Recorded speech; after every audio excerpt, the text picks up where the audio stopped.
Searching for greatness in a sea of the dying and shameless, a sea of the aimless. I don't wanna be one of the nameless. I'ma wake up with the mindset that one day I'm gonna make it. And I don't think I'll be fine if I don't break my limitations. Don't try to stop me, I exist to write my own story. I'll make a decision if I want some peace or if I want the glory. Yeah, don't want a life that is complacent or possibly boring. I just want a life that is worth every day exploring. My whole life I just wanted someone who would notice me. My whole life I just wanted to be somebody to be. Yeah, I just wanna be great. Yeah, I just wanna be great. Yeah, I just wanna be great. Yeah, yeah, I just wanna be great. Yeah, I just wanna be great. Yeah, I just wanna be great. Yeah, yeah,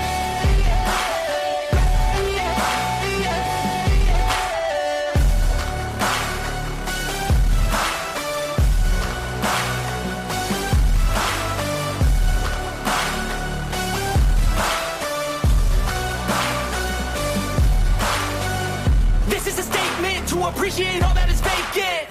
It's just for the taking. If you make up your mind, you can take it.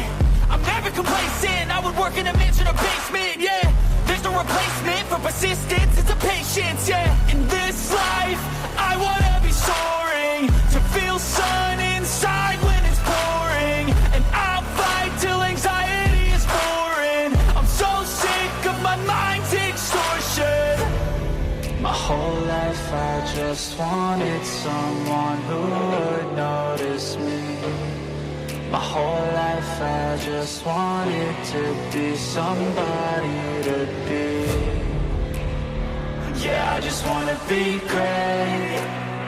Yeah, I just wanna be great. Yeah, I just wanna be great. Yeah, yeah, yeah, I just wanna be great. Yeah, I just wanna be great.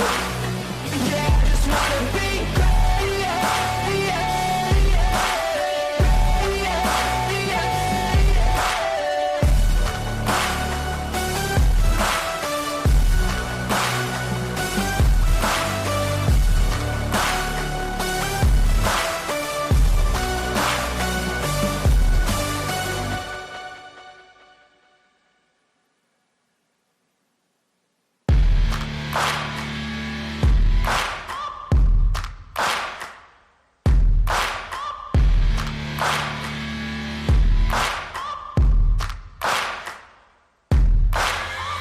Searching for greatness in a sea of the dying and shameless, a sea of the aimless. I don't wanna be one of the nameless. I'ma wake up with the mindset that one day I'm gonna make it. And I don't think I'll be fine if I don't break my limitations. Don't try to stop me, I exist to write my own story. I'll make a decision if I want some peace or if I want the glory. Yeah, don't want a life that is complacent or possibly boring. I just want a life that is worth every day exploring. my whole life I just wanted someone who would notice me. My whole life I just wanted to be somebody to be. Yeah, I just wanna be great. Yeah, I just wanna be great. Yeah, I just wanna be great. Yeah, yeah, yeah, I just wanna be great. Yeah, I just wanna be great. Yeah, I just wanna be great. Yeah, yeah,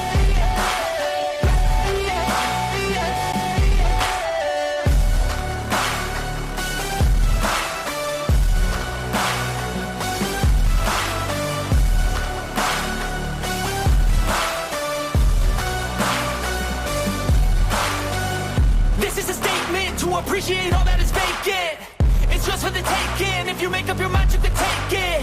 I'm never complacent. I would work in a mansion or basement. Yeah, there's no replacement for persistence. It's a patience. Yeah, in this life, I wanna be soaring, to feel sun inside when it's pouring. And I'll fight till anxiety is foreign. I'm so sick of my mind's extortion. My whole life I just wanted someone who would notice me. I just wanted to be somebody to be. Yeah, I just wanna be great. Yeah, I just wanna be great. Yeah, I just wanna be great. Yeah, yeah, yeah. I just wanna be great. Yeah, I just wanna be great. Yeah, I just wanna be great. Yeah, yeah, yeah, yeah, yeah.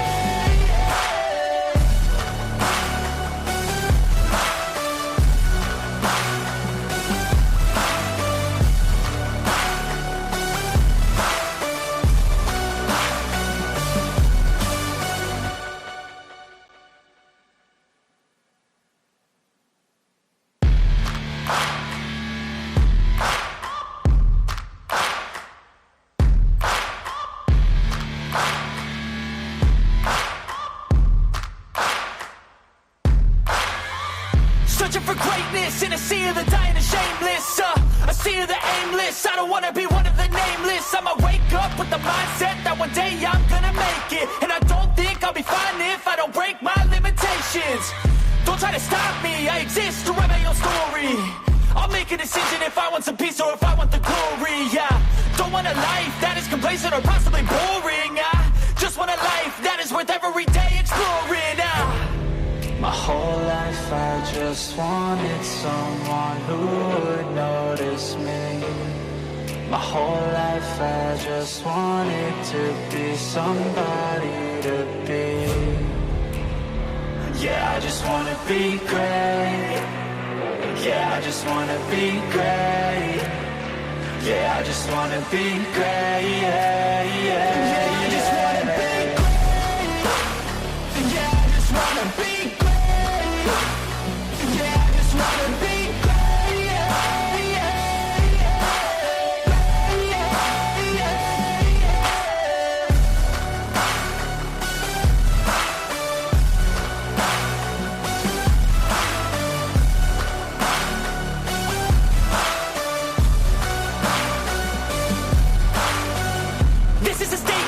Appreciate all that is vacant. It's just for the taking. If you make up your mind, you can take it. I'm never complacent. I would work in a mansion or basement. Yeah, there's no replacement for persistence. It's a patience. Yeah, in this life, I wanna be soaring, to feel sun inside when it's pouring. And I'll fight till anxiety is foreign. I'm so sick of my mind's extortion. My whole life I just wanted someone who would notice me. My whole life I just wanted to be somebody to be. Yeah, I just wanna be great. Yeah, I just wanna be great. Yeah, I just wanna be great. Yeah, yeah, yeah. I just wanna be great. Yeah, I just wanna be great.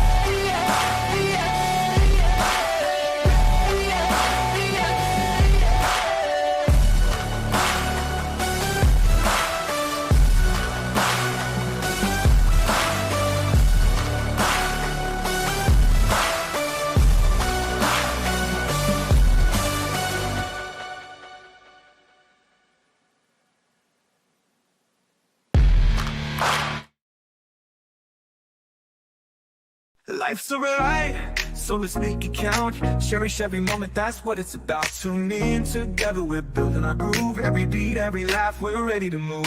A little laughter, some love, we're soaring high. Every single episode reaching for the sky. News on the airwaves, spreading good vibes. Friends together, watch how our spirits rise. Kick back, unwind, leave the troubles behind. This podcast is gold, the treasure you'll find. With every word, we'll light up your day. Join the conversation, let's laugh all the way. A little laughter, some love, we're soaring high. Every single episode reaching for the sky. News on the airwaves, spreading good vibes. Friends together, watch how our spirits rise. Kick back, unwind, leave your troubles behind. This podcast is gold, a treasure you'll find.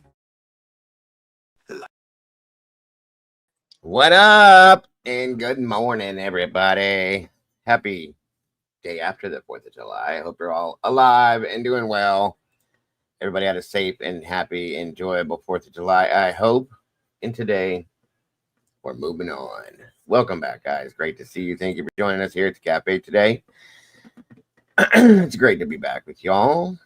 Come on in and grab a seat. Grab that coffee, and let's do this thing and see what's going on in this world today. I'm seeing little hints and things flying around about Idaho, about strange things going on. Who knows what's going on? We'll figure it out. We will figure it out. Come on in and grab a seat, please. Who do we got in here with us so far? We got 14 peeps, 17 likes. Beach Babes in the house. Good morning, Carolyn Prestage. Welcome back to you. Angel Bonds. Good morning. Great to see you. Brandy B. Our OGs in the house. Good to see you, Brandy.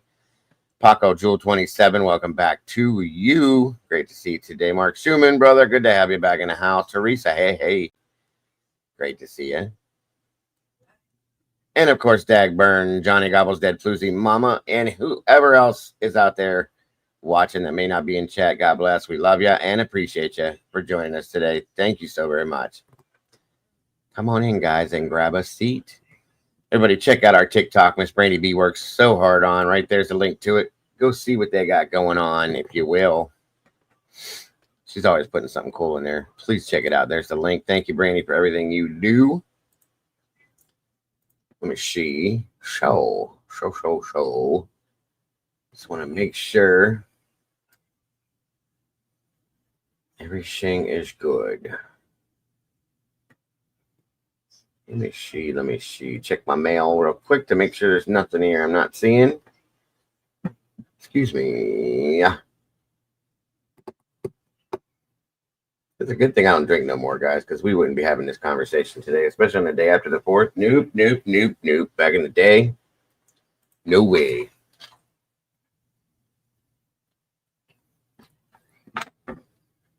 No way. Let's see. Show.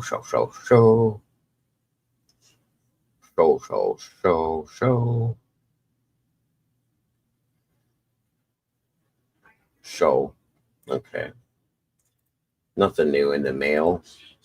Come on in, everybody. Miss Candice in the house. Good morning.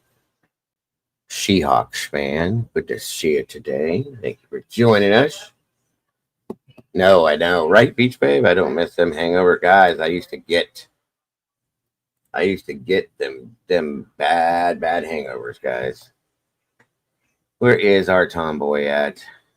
BK's getting a face transplant. What are you talking about, Miss Diana? What? That's wild.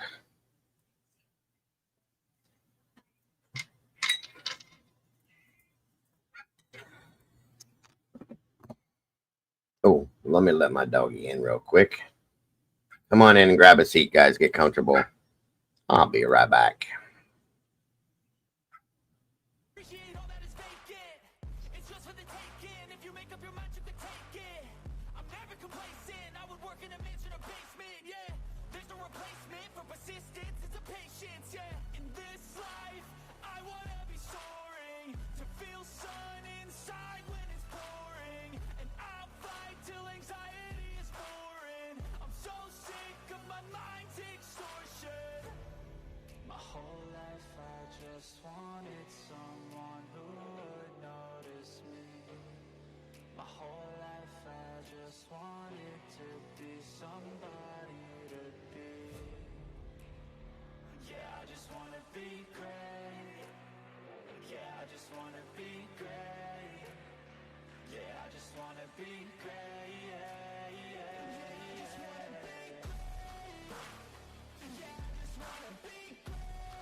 Searching for greatness in a sea of the dying and shameless. A sea of the aimless. I don't wanna be one of the nameless. I'ma wake up with the mindset that one day I'm gonna make it. And I don't think I'll be fine if I don't break my limitations. Don't try to stop me, I exist to write my own story. I'll make a decision if I want some peace or if I want the glory. Yeah, don't want a life that is complacent or possibly boring. I just want a life that is worth every day exploring. My whole life I just wanted someone who would notice me. My whole life I just wanted to be somebody to...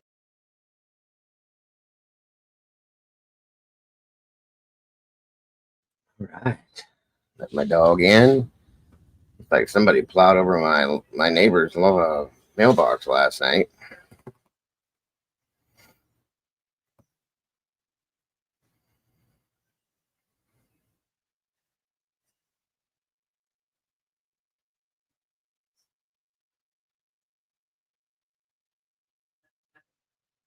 Come on in, guys. Come on in. 28 peeps in the house, 23 likes.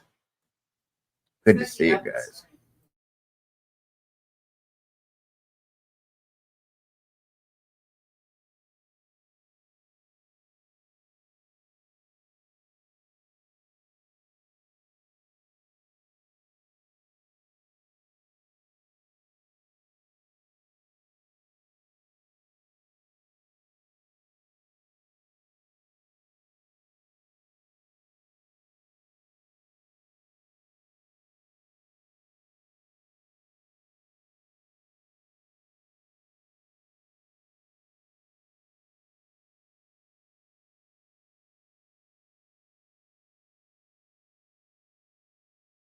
Welcome, Mittens. Colton or Covered's in the house. What's happening?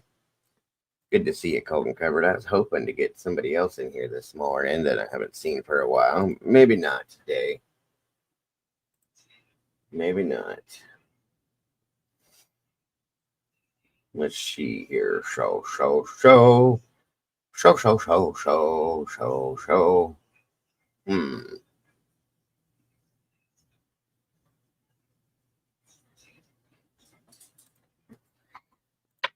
Let's see here.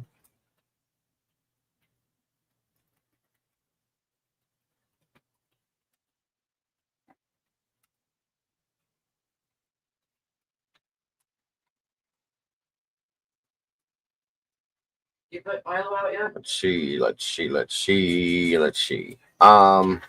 He did stand to go out again. Sorry, y'all. I was talking to my wife.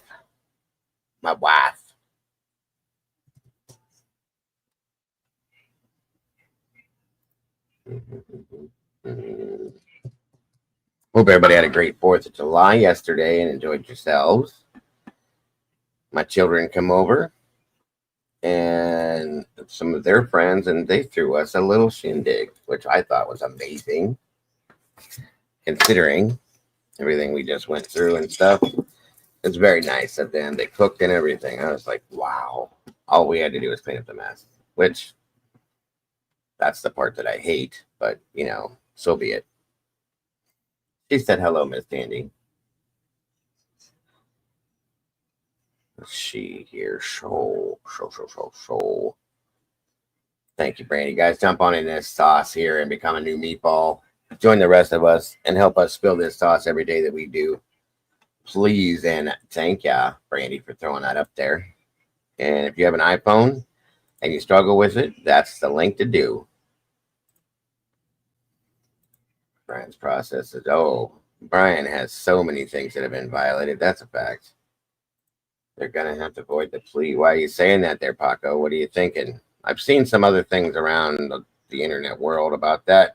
There she is, the lovely Miss Paula in the house and all her positivity. Thank you for joining us today, Miss Paula. We appreciate you.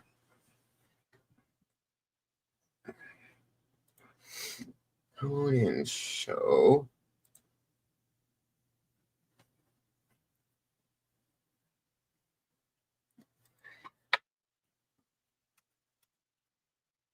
And I don't know what's going on. I tried to go in this morning. I wanted to check something. And it didn't work. show.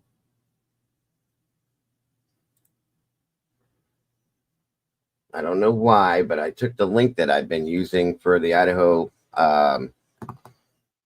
documents, clicked it, nothing happened, folks. It ain't working for me for some reason. Evelyn, good morning and welcome. Thank you for joining us. They should be second-degree charges. There's, oh, okay, gotcha. Michael Green, Chili Chicken. Good morning and welcome. Thank you for joining us today. Love the picture of that kitty. Love cats. 34 peeps, 30 likes. You guys are getting there. You guys are awesome. I love ya, and I appreciate you very much. Thank you so much. Come on in, guys. Come on in. We get a few more minutes before we get rolling. Indie Zone, huh? I'll have to check into that. Thank you, Paco.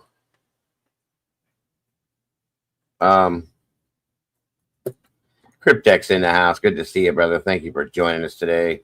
Happy belated 4th of July, my friend. I hope you had a great one. Thank you, Miss Sandy. Yeah, I'm going to give it a few more minutes to see who else we jump in here before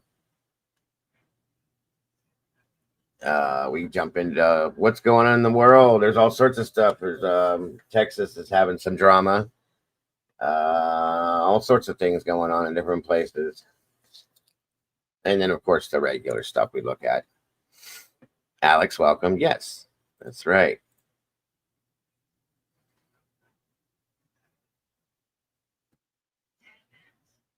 They're taking him down. That's probably why I can't get him then, Tandy, because they've already taken down the link. That's bullshit. There should be new documents put out, though. You know what I mean? For everything that's happened. I can't get it. I clicked on it this morning, and it's not letting me get anything, so shit. I wasn't able to see anything new. I was looking to see if there was anything new for you guys to share with you. And, yeah, it's like a dead link. It won't do anything. So if that's the case, I'll be damned. I don't like that. Like I said, there should be new links that for everything that's happened over, the plea and all that stuff after the fact. Here's the link, guys, and see if anybody can click on it and get anything out of it. There's the link for it right there. It's not working for me. Hey, Newman, good to see you. It's been a while. Hope you're doing well. Yeah, see, that's the link I'm using. It's the same one I've used for everything. WB, what's happening? Starting to swing over to Etsy. What say you? I say good morning. Good to see you, and thank you for joining us. Yeah, it's a beautiful cat, Mike Green. There's the link. I clicked on it. See if the link's working, or Tandy, have her drop the link that she's using to me in Discord. Let me see if it works. If the link works. If that link works. Okay, she already probably did it. Hey, Tomboy. So let's see here.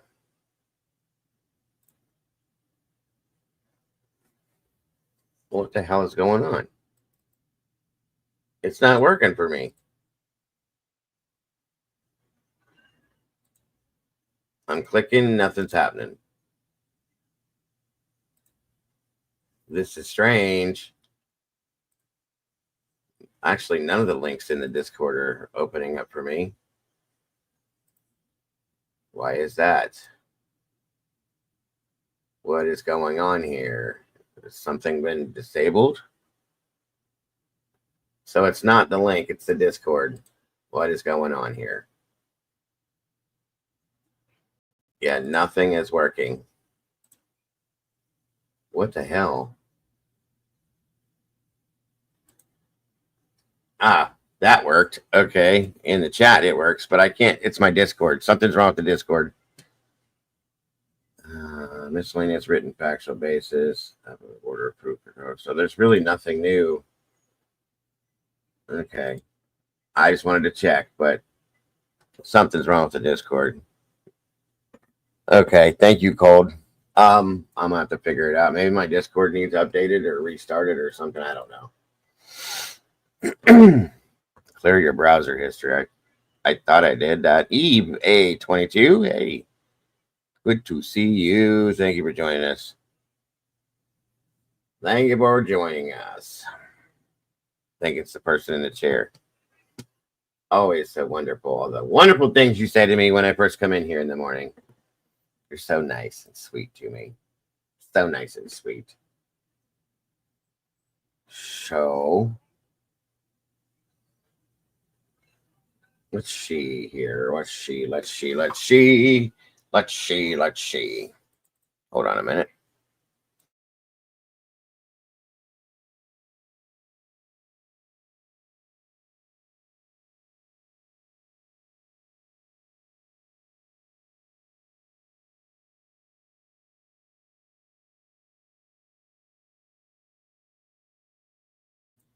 Yeah, I think that's what I'm saying. Something's up with the Discord.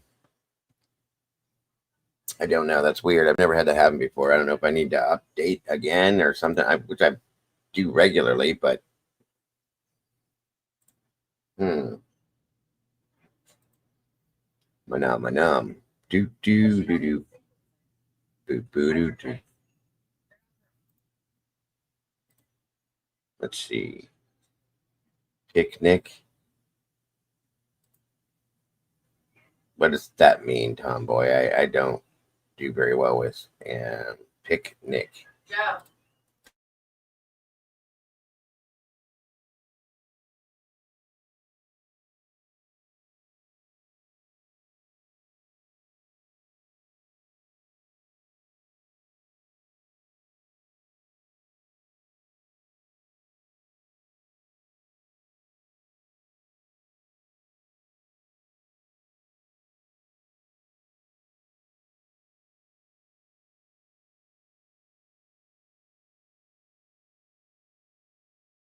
Give me one moment, folks. I'll be right back. Just 1 minute, please.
Oh, okay, sorry everybody. I guess my neighbor must have ran over my other neighbor's mailbox. Wow. That was crazy. He came asking me a question. Terry Martin, good to see you, dear. It's been a while. Sarge, how are you, Sarge? Donkey. Donkey. We're gonna have waffles this morning, Donkey. Let's have waffles. Captain Jenks, what's up, brother? So yeah, it must have been something, because I woke up this morning and I noticed he was out there digging with a postal digger around where the mailbox was. And good morning, Moonbreaker. Good to see you. And he said the tire tracks came from over that way. What's up, DW? Miss Bonnie Bailey, my love. Good to see you, dear. I hope you're doing good. So great to see you today. And it just was a straight shot, completely flattened. And he goes, whoever did it, the bottom of their car is jacked up because it would have ripped everything over. Because that was a post. They must have bounced over it or some shit. Because out here, we put like steel pipes and stuff like that in the ground to hold these because people like to play mailbox baseball sometimes. So we make sure they're nice and sturdy. If you hit mine, you're going to stop right where you're at because mine is solid steel, like literally. Jacqueline Keeley, good to see you. So he come knock on my door, ask if I saw or heard. I didn't see or hear anything.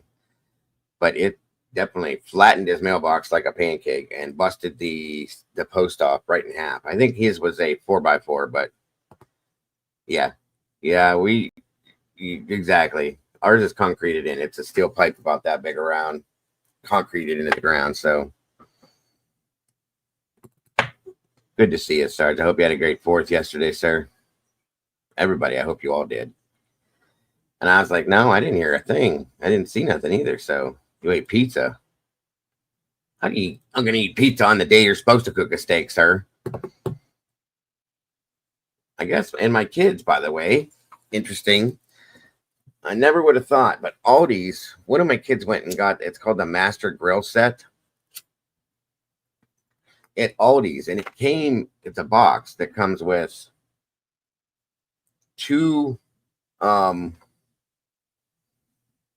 are the little steaks called, you guys, with the fillets? 2 bacon wrap fillets, 2 porterhouse, 2 strips,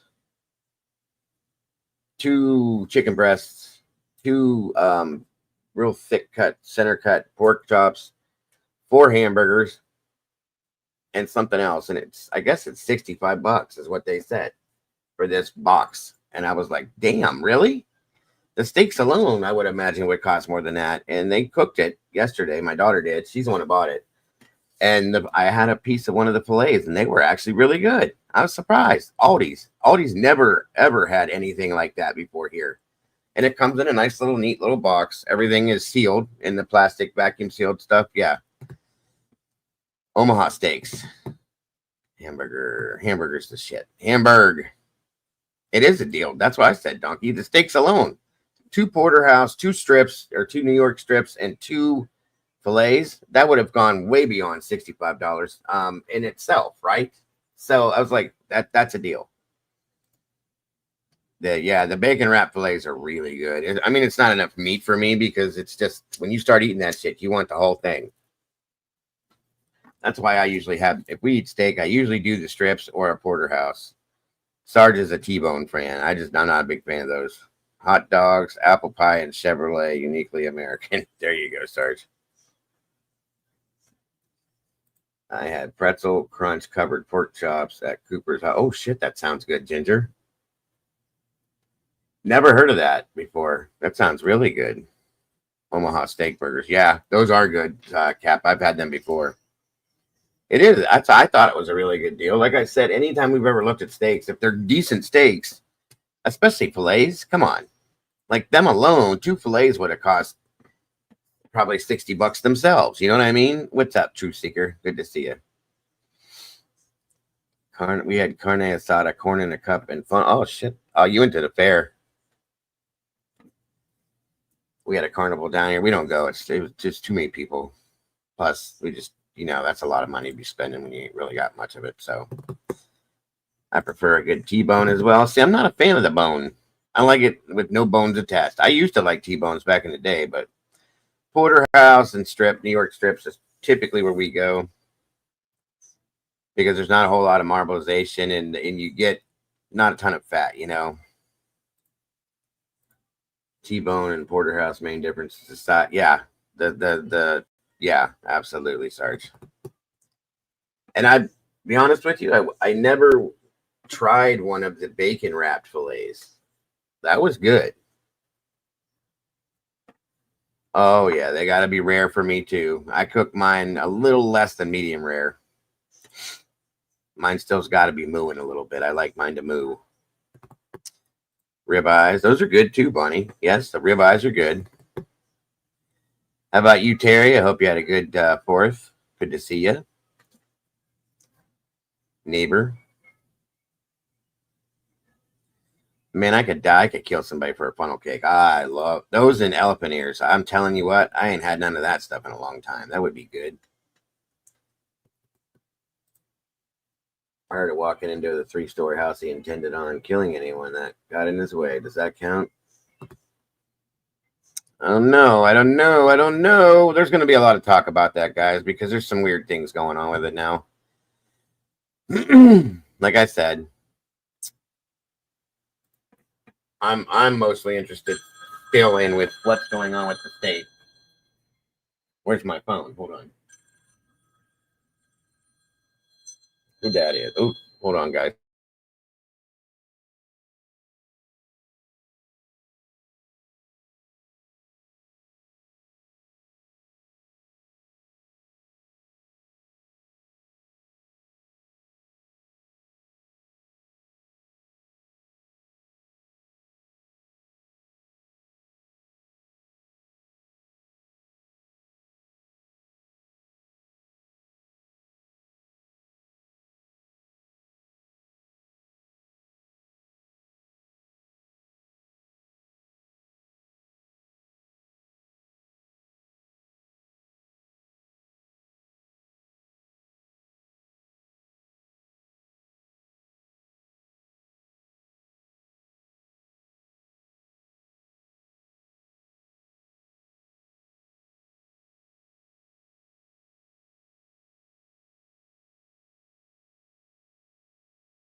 Sorry, guys. That was the wife. We're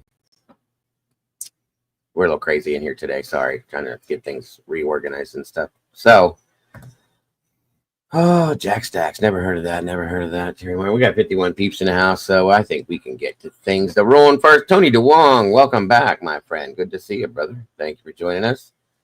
We're going to have some conversations about the Idaho stuff that's been popped up too. But right now, I want to look into the Nova Scotia children and see what's going on with them. And Noni McPoppin's in the house. A member for 2 years and 1 month. Noni, that's amazing. Happy Saturday to you, my dear. And congrats and thank you. Happy Dagoversary for being part of this amazing community. We love you, Noni. We appreciate you. And I'm always grateful to see you here. So thank you so much for being part of this family. God bless, dear. Stuart Jones in the house. Good to see you. All right, guys, let's check out. Let's start with this, I guess. We'll see if there's anything new, but I don't think there is. I've been rolling these videos from this creator on anything they have on this, and they've been sticking to things for the most part. Katrinka Sandoval, welcome. I don't dine on sludge. Ick. I got you. Demon is in the house. What's up, brother? Good to see you. All right, guys, let's see what they got to say. Location, with a dog that apparently barks at everything, and 3 adults on the property, I would say pretty slim. Now ask yourself, what are the chances of 2 children going missing from a property like that, without someone close to them being involved? If Jack and Lily wandered into the woods, I am almost positive investigators would have found more evidence. But then the scent ends at the end of the driveway. What sense does that make, if investigators have nothing to suggest that the children were abducted? Was this entire thing a planned abduction by someone close to the children? Did they get themselves in too deep, and now it's too late to go back and undo this? Did they not think this would turn into such a massive case, and people from around the world will know Lily and Jack's names? Makes you wonder, doesn't it? Anyway, Daniel replied to a comment on Facebook, and his comment could possibly give a reason as to why there are no updates from police in the recent weeks on this case. He says, the mother, meaning Malaya, did not hide them. The proposed theory is that the mother escorted them quietly to a vehicle. Then the vehicle drove them to an unknown location, where they remain in hiding. Investigators are still hard at work determining the exact unknown location. It doesn't really make sense. He is saying Malaya didn't hide them, but she escorted them to a vehicle. What does that mean? Does he mean she orchestrated the entire thing, but doesn't know where they are now? Or that she gave them away? I mean, if this is the case, it would certainly make Malaya's behavior make sense. Belinda says Malaya didn't cry the day she was there searching for the kids. She didn't have tears in her eyes. Malaya never helped search. She left almost immediately after the children vanished. She believes they were kidnapped but never pleaded or offered a reward for their safe return. Doesn't speak to media to keep their case out there. Doesn't use social media to advocate for them. This whole case is bizarre. I'm hoping the lack of updates from police mean that they are close to finding out what happened and are not updating us in order to not jeopardize the case.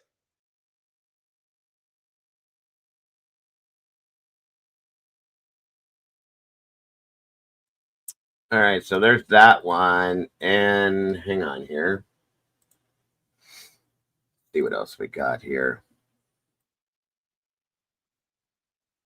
Hang on. Michelle put something new out too. And we'll see if it explains anything. Oh, wrong one. Hang on.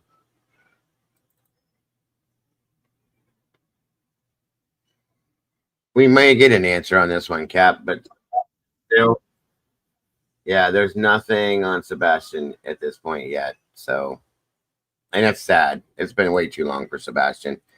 We're going to be rolling up on 2 years here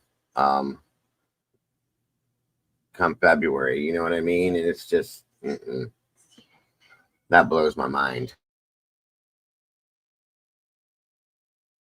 I hope you're doing well. Welcome to another video. It is Saturday morning, the 5th of July. In this video, we're going back to Nova Scotia to talk about the disappearance of siblings 6-year-old Lily and 4-year-old Jack Sullivan from Lansdowne Station. They've been missing now since May the 2nd, 2 whole months. They were reported missing around 10 a.m. on that day by their mother, Malaya Brooks Murray. And since then, we've had numerous people coming out talking. Malaya did one interview. Stepdad Daniel did a whole bunch of interviews. He's consistently talked to the media. You know, the first couple of weeks, it was like on a daily basis.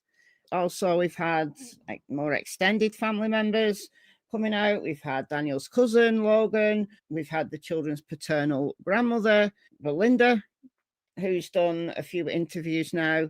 We've had Durwood Darren, who is Malaya's cousin twice removed. And now, most recently, we've had someone called Haley, who is Malaya's half-sister. She was there on May the 3rd when everything went down, because very unusually for a missing persons case, very unusually, Malaya, within a day of the children being reported missing, Malaya left.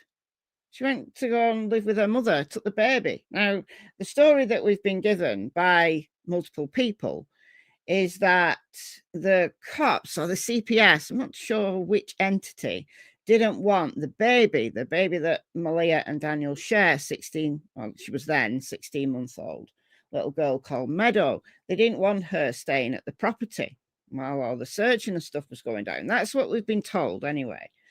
And it was arranged that baby Meadow would go and stay with Logan, Daniel's cousin. But then Malaya's mother got involved. There was a massive altercation and Malaya left with her mother. These are all alleged things that have happened. CPS would only allow Meadow to stay with Malaya if she was supervised. No, Demon, I haven't seen Steph speak on anything in a long time, so I'll double check, but I haven't in a while. Which I find really interesting. And Daniel wasn't allowed to see Meadow at all. He's very recently, I think, been able to have a visitation with Meadow. But like Malaya won't take his calls, she won't answer him.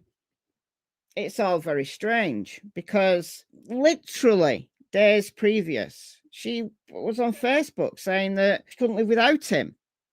Very strange, very quick turnaround. So obviously, that kind of situation creates a huge amount of speculation. This altercation, this kickoff, we heard first of all that Malaya's family accused Daniel of doing something to Lily and Jack, that he was responsible for their disappearance. We've heard from Daniel that he doesn't know why. He spent 5 minutes with her mother and then left. And then we've had this story from Darren, who is a Malaya's family member, saying that Malaya had the children disappeared, that she wanted to leave. She got someone to pick up Lily and Jack early in the morning, and apparently Janie, Daniel's mother, who also lives on the property in the RV at the back, she almost caught Malaya red-handed, saw Malaya on the driveway and said, "What did you do?" And Malaya had already disappeared Lily and Jack, and she was meant to be going along later to leave with Meadow, and she didn't. And then she's got herself into this situation where she now can't tell the truth. Kathy. So look, I know a lot of people don't believe Darren. I don't believe any of these people. I don't believe any of them at this point. It would be nice if it was that, because it would mean Lily and Jack were alive and safe and living somewhere else, but they were alive and safe at least. It doesn't seem likely, because why wouldn't Malaya just leave? Why wouldn't they all just leave, get someone to pick them up and just leave? So that's where we're at with the situation. A bunch of speculation and very few facts coming out from the RCMP. The RCMP are keeping everything very close to the vest. They don't update very often. But now we've had Haley coming out. So we're going to talk about it. Let's go.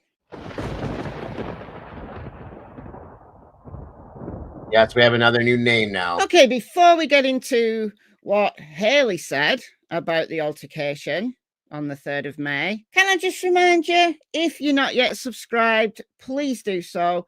I'm trying to get to 100,000 subscribers on this channel by the end of the year. I've got 6 months. I think I can do it. So I do know from my analytics that about 50% of people who watch my videos don't subscribe. I don't know why. And I just dropped Michelle's link in here, guys. She's been real helpful through this case with us. And she's got some decent insight into these. So, guys, if you haven't subscribed, go check her out. There's her link. I appreciate everything she puts out on this, and I do like how she looks at these things. So there is her link, and go check it out. At least hit the like button on the video, and if you're interested, please subscribe. That way you can catch everything she puts out there. Why?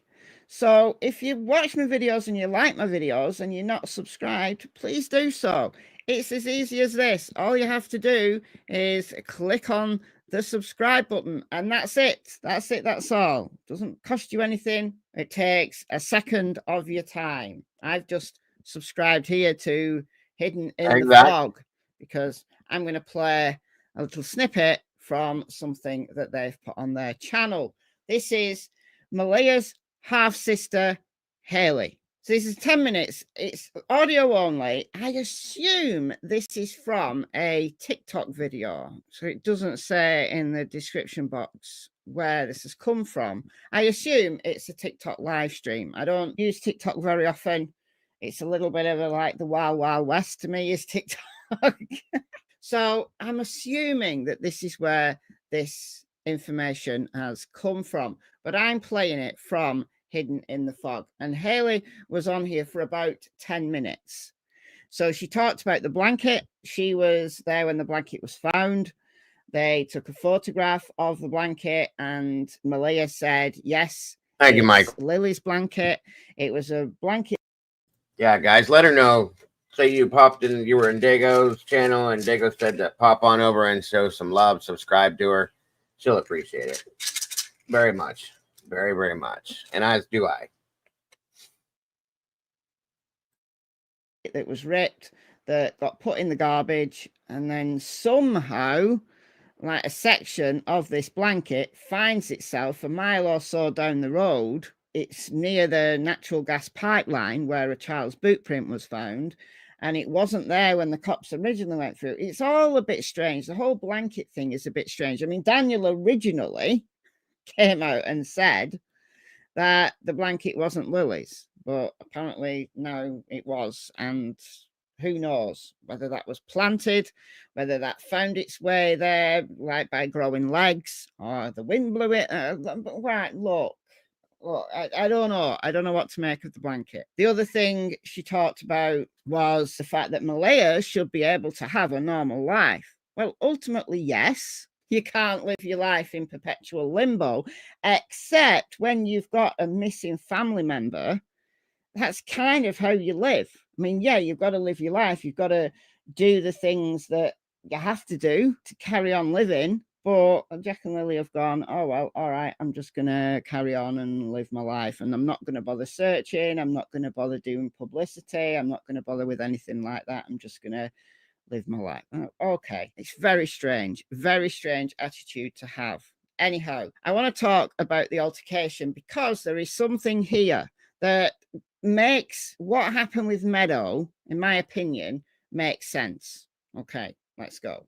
Family altercation that happened in the driveway. I was there for that. So there's a big piece that Logan has left out, and I'm ready to share that because we all know and have not said anything, but it's a very crucial point that they seem to be skipping over. And we only have it on Hayley's word that she is Malia's half-sister. I do know she has a half-sister and a half-brother, someone called Hayden. She kind of sounds a little bit like Malia. Like the tone of her voice sounds a little bit like Malia. But everything here is alleged. Now, Logan, Daniel's cousin, talked about the altercation because she was there. She was involved in it. But she's missed out this crucial point. So this was just before the briefing, if I can remember quite right here. We were all in the house and Dan was in the bathroom. And when I say we, I'm talking about my sister-in-law, her sister, Malia's mother, my partner. And we were all in the kitchen. We heard like things rustling around in the bathroom. We're like, what the hell? So my stepmom went and knocked on the door and was like, Dan, what's going on? Are you all right? Anyway, my sister-in-law went in and said she needs to use the bathroom. So he came out and he's kind of like hovering. Hayley, sorry, Hayley. Sorry, I don't want to interrupt you, but just because my mind's sort of going crazy with trying to figure out and keep people straight. Who is your sister-in-law? So Shelby, Cheryl said I was her sister-in-law. It's like confusing, but Shelby's with my brother. She's my sister-in-law, and Cheryl is Shelby's sister. So okay, yeah. all right, okay. Just to get it straight as to who we're talking about, so that people in chat sort of know. Anyway, go ahead. So yeah, so like he was wrestling some things around in the bathroom, and we went in to kind of investigate after him. You have to be very suspicious of someone if you're then going to go investigate a bathroom that someone's just been in and you've heard rustling. It wouldn't even occur to me to go and investigate what someone was doing in the bathroom. I don't understand why that would be so suspicious. It's very intrusive. Like you're in someone else's house. I agree. And then just because they're rustling in the bathroom, then you all have to go and investigate. You got to be suspicious of the person to begin with to do that, don't you? Well, this was before the briefing. Now, what we've heard about this briefing, so this was briefing to the family by the cops. It was during the briefing that Malaya left, or just after the briefing. She went in an ambulance for a while and then left with her mother. That's what Daniel said, but there was this altercation that happened on the driveway. And then Daniel said he didn't see Malaya after she went in the ambulance. She just left with her mother. The time of all of this, I'm still shaky on, but we do know it was like late afternoon, early evening of May the 3rd. Malaya just left with Meadow. Drugs was involved, and that's what fueled the family altercation in the driveway. And I'll be the one to say that because I got so freaking mad after this was found out, because then I said to him, I said, that's exactly why you're acting the way you are, running around like a madman, acting like you're doing everything and everybody's just sitting back, like relaxing. Like nobody was, but nobody was running around like a chicken with their head cut off because we weren't on drugs. Do you know what I mean? But that's what the hell. So the rustling in the bathroom was Daniel taking drugs. Like, how do they know Daniel was on drugs? Did they? So was it Daniel getting rid of drugs, knowing the police were there? Are coming? Is that what happened? Is that what they're insinuating? I don't know, you guys. This is just a guess. Like I said, I don't take anybody off the table in this case. These are kids, so everybody's responsible. Everybody is not responsible, but everybody is. How can I put this? I'm suspicious of everybody until I'm not. Until they prove, until the law enforcement proves that they're not. That's all I'm saying. So, see the drugs? Because somebody running around like a headless chicken when 2 kids are missing. Listen, I'd probably be running around like a headless chicken. I wouldn't be sitting around waiting for what? Waiting for what? I'd be running around like a headless chicken, searching all over the place. So I would have been Daniel that day. I'm not defending Daniel. I'm not saying he wasn't on drugs. I'm saying these people had to be really suspicious of him to begin with. But did they see him actually taking drugs? Did they? Altercation was because I was like, I confronted his family. It was actually me. And I said, what the hell, guys? Like, what's going on here? Like, why is that involved? My sister broke down and she admitted that he's been on it for 2 years or so. And yeah, so they all got very, very mad when that came about. And they all kind of said, you know what? We already knew that. Well, if you knew that, why the hell is there children in a home with somebody like that? Well, that's true. If you're taking meth and you've got kids living with you, that's not great, is it? Now, we have heard that Daniel did have a problem in the past, but he put it all behind him. It would make sense, though. It would make sense maybe about the cupboard. I've still got an issue with this cupboard. Daniel's mother, Janie, didn't want the cops searching her RV, supposedly because of her dog, but also because she didn't want people looking in the cupboard. Well, is she on this stuff as well? I don't know. I'm just speculating. It makes sense in relation to the CPS as to why Malia would need to be supervised with Meadow, because they might suspect she was also a user. But Daniel's not allowed to see his kid until maybe he passes a bunch of drug tests. It kind of makes sense. And for anybody that doesn't understand that, at some point, law enforcement wanted to search Janie, which is Daniel's mother's trailer, that camper that they had behind the house, and she got all worked up over it and upset and was crying and freaking out, said she didn't want them in there, that they needed to get a warrant, blah, blah, blah, blah, blah. And it had something to do with the cupboard inside that camper that she didn't want them to get into. So what was in that cupboard? We don't know. Is it drugs? Was it something else? I don't know, you guys, but I highly doubt it was kids. So it is interesting, to say the least. And it does make you wonder if that's what it was. Was there something taken from the house and hidden there, knowing police were coming? Well, I don't know. I don't know. These are just, you know, like I always say, everything that we talk about, other than the factual stuff that's handed to us in documents or by our CMP or law enforcement, is absolutely purely speculative and alleged. So we're all speculating at that point. I just want to know where these kids are, period. As to why there was then this big concern about Meadow. You don't want kids living in that kind of environment. Was Malaya using too? And if this was going on for 2 years and she didn't say anything, well, she's put her children in harm's way for 2 years. Why she never said anything before? Like, why aren't you protecting the kids that way? Like, do you know what I mean? Okay. Yeah.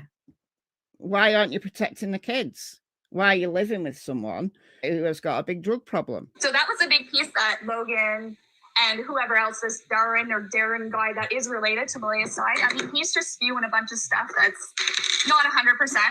So Darren's story is not 100%, but she didn't say it's not completely untrue, did she? If he was spewing a lot of absolute nonsense, you would say he's spewing a lot of nonsense. Absolutely not true. But she said it's not 100%. So some of what he said maybe isn't accurate, but it's not 100%. That's very strange. And when Malaya was asked about it in text messages, she didn't deny it either. There's something here, guys. I said right from the outset that something didn't ring true with this case, and it gets more and more muddy and concerning with every new person that comes out talking. It absolutely does. All right, gonna leave it there. This again was on Hidden in the Fog, so go over, check it out, go and listen to the full 10 minutes over there. And I'm going to see you very soon. I did put just a quick 3-minute video over on my other channel, Michelle Walks. Yes, I do have a second channel. So if you like this channel, go over to Michelle Walks and sub up over there as well. It's a smaller second channel. I don't post on there every day like I do over here, but I cover a bunch of cases over there. Just put a 3-minute video about some wells. Intriguing that the TBI seem to be searching again. Don't know why, but go and check that out. And please, once again, I'm trying to get to 100,000 subscribers. It would. Let's help her out, guys. Let's help her get to 100,000. That's a hell of a goal. Michelle deserves it. She's been out here for a while, and I truly believe she deserves to hit that goal. So please, let's help her out and make sure we subscribe. Help me loads if you would subscribe, if you like what I do over here. Let me know your thoughts in the comments, and I'll see you in the next video. Thanks again, Michelle. Great job as always. And let me check this out real quick, guys.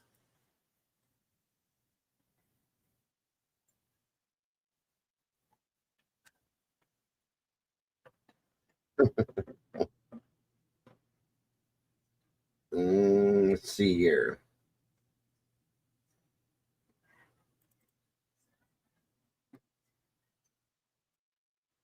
Okay.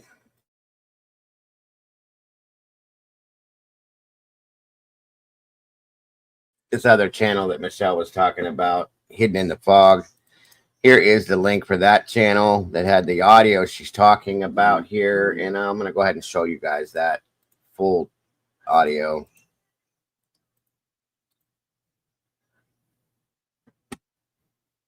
I do just want to touch on a subject, though. Absolutely. The family altercation that happened in the driveway. I was there for that. So there's a big piece that Logan has left out, and I'm ready to share that because we all know and have not said anything, but it's a very crucial point that they seem to be skipping over. So this was just before the briefing, if I can remember quite right here. We were all in the house and Dan was in the bathroom. And when I say we, I'm talking about my sister-in-law. Oh, it's okay, Dagmar.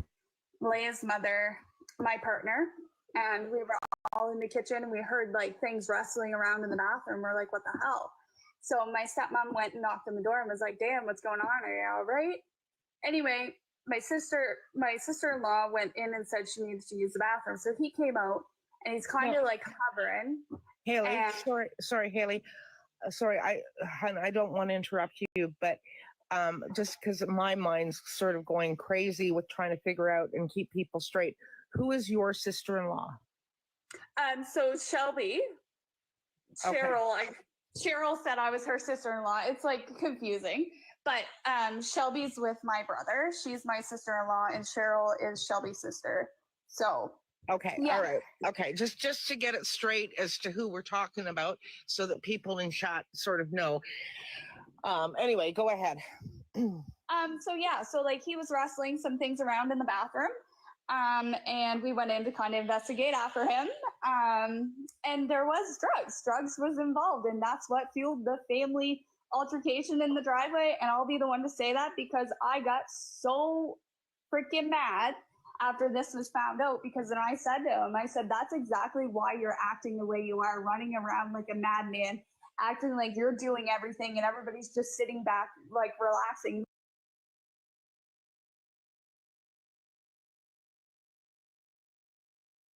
I mean, that could make a difference. I'm not saying he was.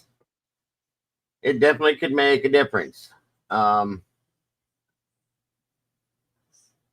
I don't know, you guys. I don't know what to think about that. That's interesting.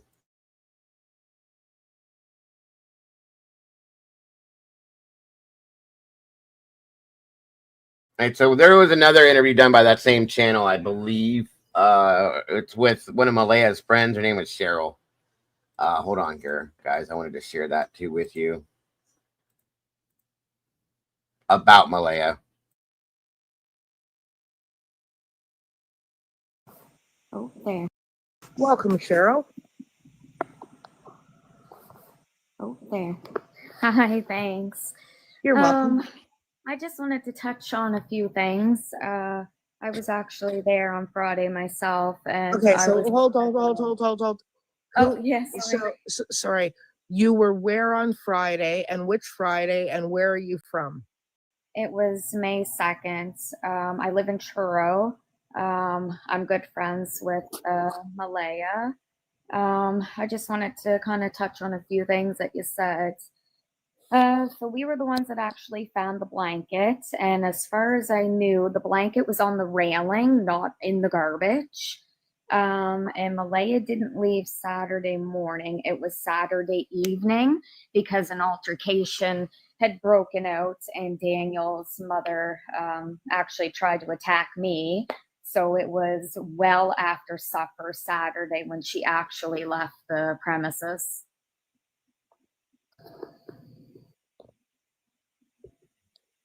Okay.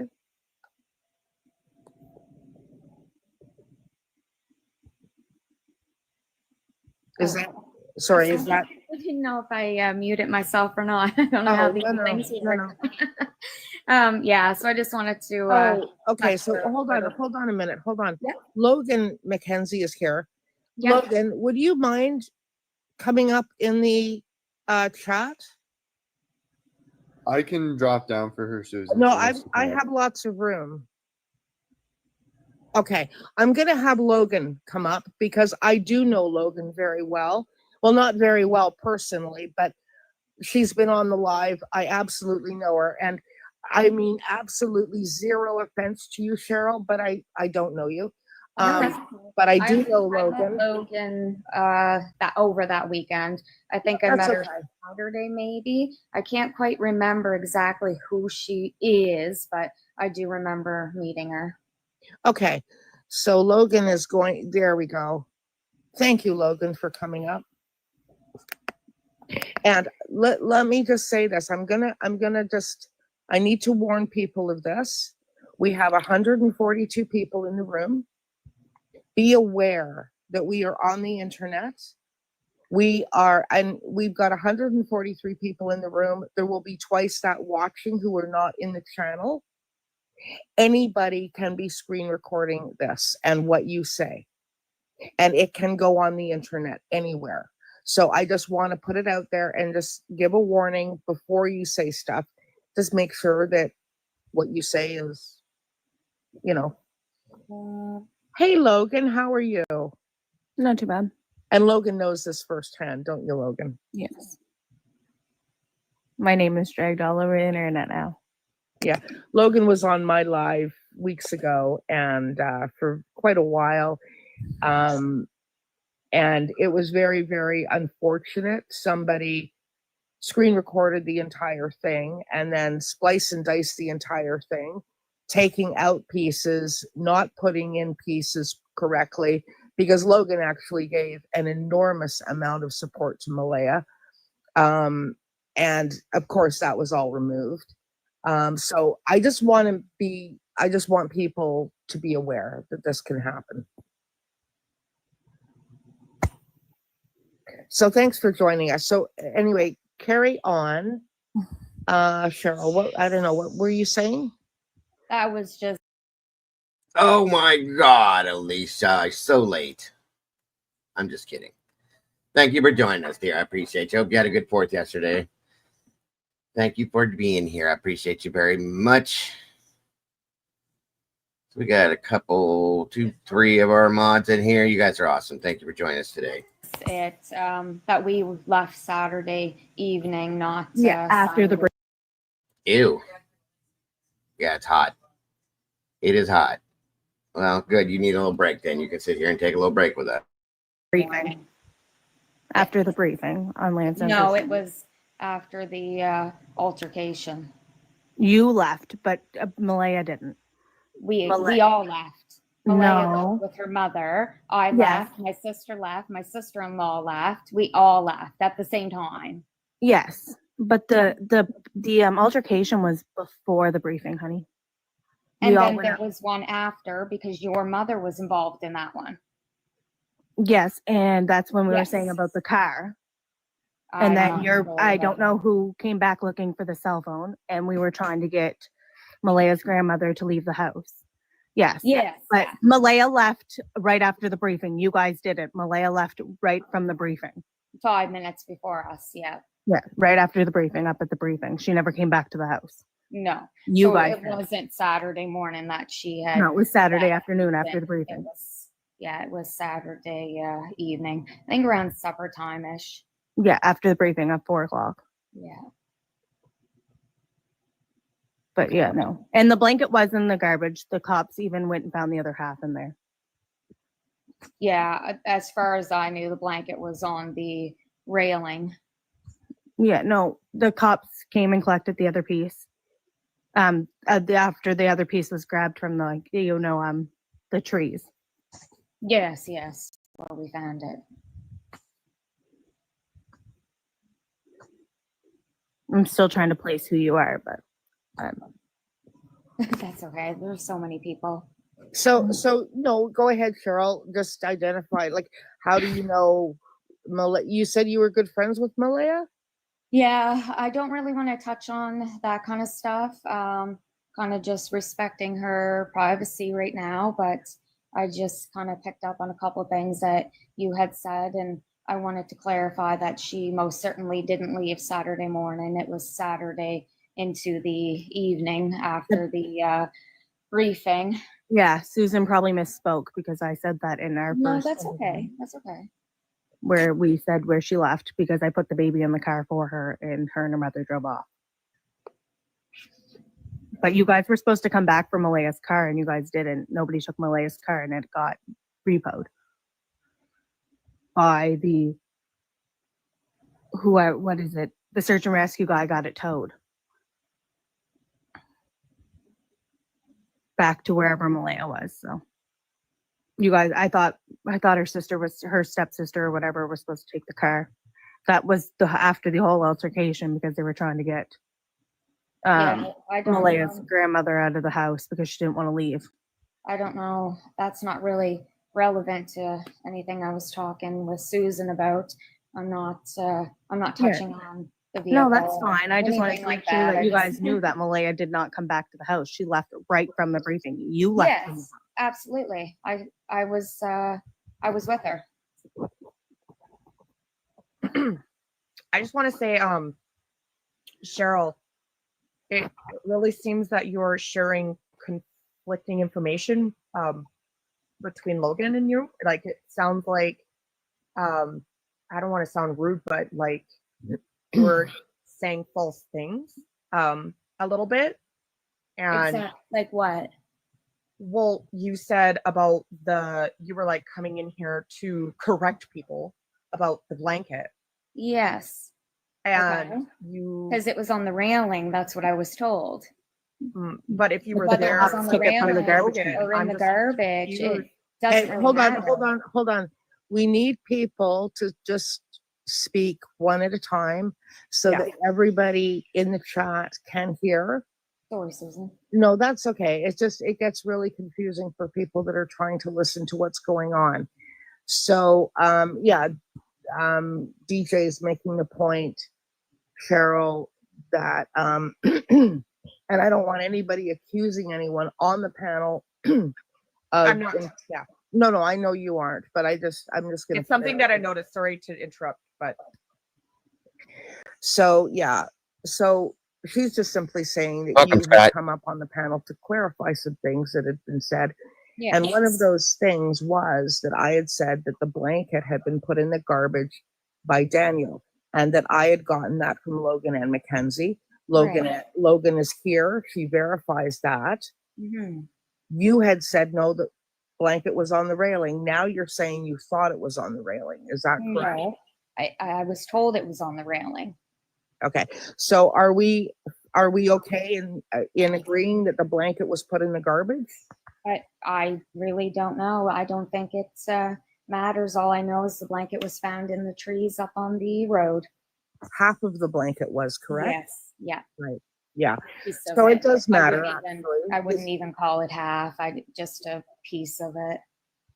Okay. So it does matter where the blanket was. Actually, it is a significant piece to the story. The investigation. Yeah, the mom too says it all matters. So just Cheryl, I appreciate you being here. I really do. I just want to make certain that, and it's not just to Cheryl, but if you if you think something, like you just said, well, I was told it was on, that's absolutely fine. And that's valid to say. Just make sure that you don't put across something as fact that you don't know as fact, but somebody told you, or something that you think. Just make sure you make that clarification so that everybody understands. Right, yeah. Did I see it on the railing? No. Did I see it in the tree? Yes. Did I see it in the garbage? No. No, but the cops know it was in the garbage. There's a whole video about it. Haven't asked about yeah, it, exactly. Yeah, no. I seen it in the tree too. That's why I knew. You what? I said I was there when you found it in the tree. Like I was there 2 seconds after you guys found it. Yes, yeah. Logan, can I ask you a question? Was the whole garbage bag taken with the half of the blanket in the garbage bag that was torn open? No. See, when Daniel found out about the blanket in the tree, because he was in. Okay, so a bunch of people have come forth. Alicia, you know most of it. Logan, Janie, Daniel, Shelby, and Cheryl. Cheryl is, I guess, Malaya's good friend. Logan is Daniel's cousin. Janie is Daniel's mother. Of course, Daniel is Daniel. Shelby is a sister-in-law. And Haley is Malaya's half-sister. And they've all come forward saying different things, okay? I guess they were there that day. And as you hear, one's saying one thing, one's saying, and one's not telling the truth, blah, blah, blah. This is what happens when there's a lot of hearsay goes out there and these people are saying stuff. So that's why we're listening to it, to clarify this is all purely speculative theory. purely speculative, absolutely alleged and all that, because it's all hearsay. So, but I guess it can be helpful to some extent. But that's where we're at so far. That's who we're listening to, Cheryl and Haley at this point. Who's on first, right, Clifton? Some of them, yeah, Alicia, agreed, which is what we're used to seeing now. And these are people that were at the house that day, and some of them are, you can make out what's true in some aspects, and others we just don't know. So, who's on first, right, Clifton? In the woods before knowing about it, and found out after Malaya left about it. He went out to the garbage because we all mentioned the blanket. So he went out, he goes, I put that blanket in the garbage, I'm going to say about a week ago, because it was ripped. So him and I forget who else, I think it was his brother, went out, videoed it all, opening up the garbage and like checking around, and you could see it. So like we called the cops right after that. Like the RCMPs came right out after that. But yeah, it was in the garbage. The RCMPs came out and collected it and all. The bag was still in the garbage bin, and the garbage bin was closed. Okay. Just a clarification for somebody in chat.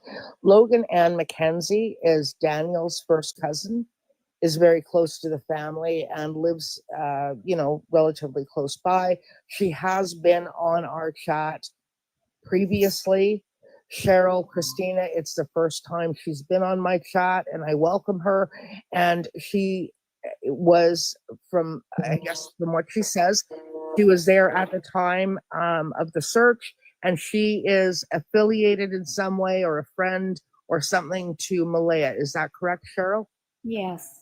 Okay. See, Daniel said he put it out there a week ago,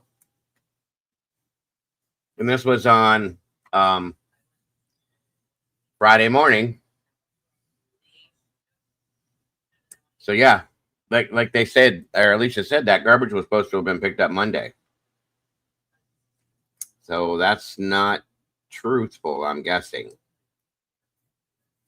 Interesting. Okay, on we go. I've watched your lives a few times. I just haven't said anything. Okay, Cheryl. Yeah, somebody in chat was just asking, they said, who are these people? Can you please clarify for us? Now, Logan, I did have a question for you. Sure, honey. Did you watch Daniel's interview on CBC? The new one? Yeah. Just parts of it. I watched the full part of the grandmothers. I didn't watch fully Daniel's yet. Okay, I was speaking with Daniel yesterday, though. You what? I was speaking with Daniel yesterday. He was at my house, and he was telling me that he did that interview. Why won't he come on my live, Logan? Because he wants to stick with factual, the way he said it was. Local news is, and he wants to stick with the more factual. I don't know. That's what he tried to tell me anyway. The mainstream. And if he wanted to come on, because, and he was lining up this interview here, so I'm not sure what's going on now. Okay. I could ask again. Okay, I would like that. And let him know that I do now have, and it's all actually because of the situation that happened with your live, I do have a private, dedicated live room for subscribers only. I love that. Yeah, which gives a much greater control to the environment. No one outside can watch. It has to be paid subscribers only. That's what he said about my interview too. He said mine got so spliced and diced. Yeah, and if he would like to do that, I will send him a gift subscription. He doesn't have to pay for one, and I will give you one. And if you would both like to come in, I would love to have you both. Awesome. I will get a hold of him. Okay. And see what he says. I am going to go get my children here soon, so okay, we'll have to leave this live. Okay, one question, Logan. More, honey. You okay, so you'll watch I'm sure you'll watch his CBC interview. Yeah, I'm gonna watch it here when I get home from picking up the children. You had mentioned in my live about his mother's dog in the RV barking just shortly after 9 on Friday the 2nd. And when we were talking about the dog, you had made stated that the dog is really triggered when Lily does that screaming. Yeah, mainly by Lily screaming, and is triggered by the kids. Yes, because well, what animal isn't triggered by animals to run when they run around screaming and yelling? Triggered by kids, yeah. And I had asked you the specific. I had said to you, well, wouldn't the dog have barked if somebody had walked on the property? I'm not 100% sure because precisely that's exactly what I was getting at. I couldn't remember precisely your words, but you had said, yeah, I don't know, but you said, I do know that the dog is triggered by the sound of the children. Yeah.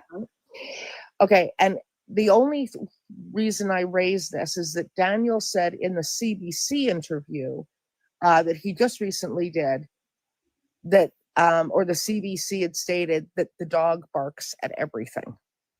I can never hear the dog when I get there. The dog's always my grandmother. My aunt always has the dog in her RV. So if I'm not paying attention for the dog, I ain't listening for the dog. So. Okay. All right. Okay. I just wanted to sort of clarify that because to me, it. Good morning, cat lady. Good to see you. Things. One, a dog. Oh, absolutely. Absolutely. I had one of those dogs that literally, seriously, if a leaf moved outside, this thing would explode, right? Yeah. So yeah, I just wanted to clarify that. But the whole time that I knew the dog, I'd never really paid attention to the dog because I'm not really of a dog person. So I would hi to it, but like I'm not personally going there listening to see if the dog's barking at me, like you know what I mean? Right. Yeah. I get it. If I'm not listening for it, and I'm not an animal person myself, so yeah. She misspoke, so please don't make any kind of nonsense crap about that.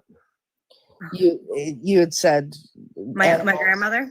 No, you had said animals are triggered by animals, and somebody in chat said, "Is she calling Lily an animal?" Oh my God! No, I misspoke. I'm sorry. Yeah, that will be my new meme. Yeah, it'll be all over the internet, Logan. Can't be any worse than what everybody else is saying. It's fine. I offered to spit in a cup the other day. Oh no! They asked why? What happened? Oh, because there's a group on Facebook with my Facebook profile saying, oh, do we even know if they're really related to Daniel and this, that, and the other thing? Oh. And all this stuff. And I said, would you like me to spit in a cup and send it to you? Right. I said, do you want my birth certificate? Do you what would you like? Because this ain't something to lie about. Yeah. I mean, it took me about 2.5 weeks ago. And I mean, 2.5 weeks to verify who you were. And it is something that's. This is part of an update, Larry, on the missing Nova Scotia kids, Jack and Lily Sullivan. It's just an audio interview with relatives, alleged relatives of the mother and stepfather. Really important to me to verify people because but I will say, for what it's worth, for me, I don't even go on the Facebook groups because they are so toxic. It's unbelievable. The only reason why I went on the Facebook group was because somebody shared that my profile was shared all over it. Right. Well, you can ask Greensleeves, you can ask Cheryl whatever you like. So Greensleeves is asking you, Cheryl, how Malaya is coping. Like I said, I'm not really going to touch on that stuff right now. I just want to respect her privacy. No problem, Larry. But I do want to touch on the dog situation. When we had got there around 1:30, 1:15, the dog was in the RV and it most certainly barked. It was right up in the window by like the steering wheel. You could hear the dog loud as day. Okay. I wasn't paying attention to no dog, so it's fine. Okay. Cheryl, will you Yeah. please let Malaya know I am thinking about her though, because I I have will. tried to message her. Yes, and I know. Yeah, I will. I'll let I'm her not know. trying to be anything. I will Yeah. also say, Cheryl, that when, regardless of what you see online and spliced and diced, when. So again, for those that are maybe confused, Cheryl is Malaya's close friend. Logan is Daniel's cousin. Allegedly, that's what we've been told. Logan was here in the live, she gave Malaya an enormous amount of support. I And watched live. spoke very highly of her. Yes, yeah, I watched it. So I just want that. If they are, Cap, yes, it's just now happening. It's something that should have happened, Jesus criminy, guys, 2 months ago. And I understand they stated that they don't have this is hard for me to believe, mind you, understand. But there was a statement put out via RCMP that they don't have maybe 2, 3 in the whole country. Like, I don't know why that's so hard to believe. They should have done that the day that these kids went missing or the day after or something. You know what I'm saying? And it's been 2 months. I'm not saying that they won't pick up on anything now, but like, why didn't you do this right away? And if you couldn't get them on, like, okay, Canada borders many other areas, okay? They could have borrowed something from the United States. I'm sure we would have had no problem doing that if they couldn't get a hold of their own dogs. It's understood, but like, let's do something about this. This is a problem, in my opinion. They should have been there the day or day after these kids went missing, in my opinion, but they didn't do it. And that's crazy to me because who knows what could have happened.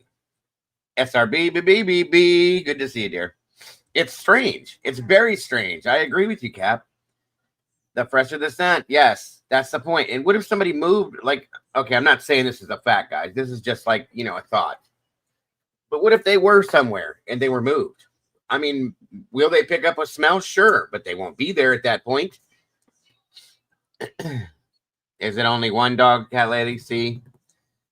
I just don't understand that. Why would you not go and try to do your best to get a hold of cadaver dogs? That's one of the most important things in a case like this, in my opinion. Yeah, they said that they sounded a lot alike. It's probably because of the accent that they have because they're from Canada. Simply, good to see you, dear. So yeah, this should have been done day of, day after, that week, period. So I'm a little disgruntled about that. I'm gonna go get my children, but have a good night or night. Have a good afternoon, guys. Hey, And you thanks. too, Logan. Thank And that's Logan that's leaving right now. This is Daniel's cousin. you so much for coming up. Here, Logan.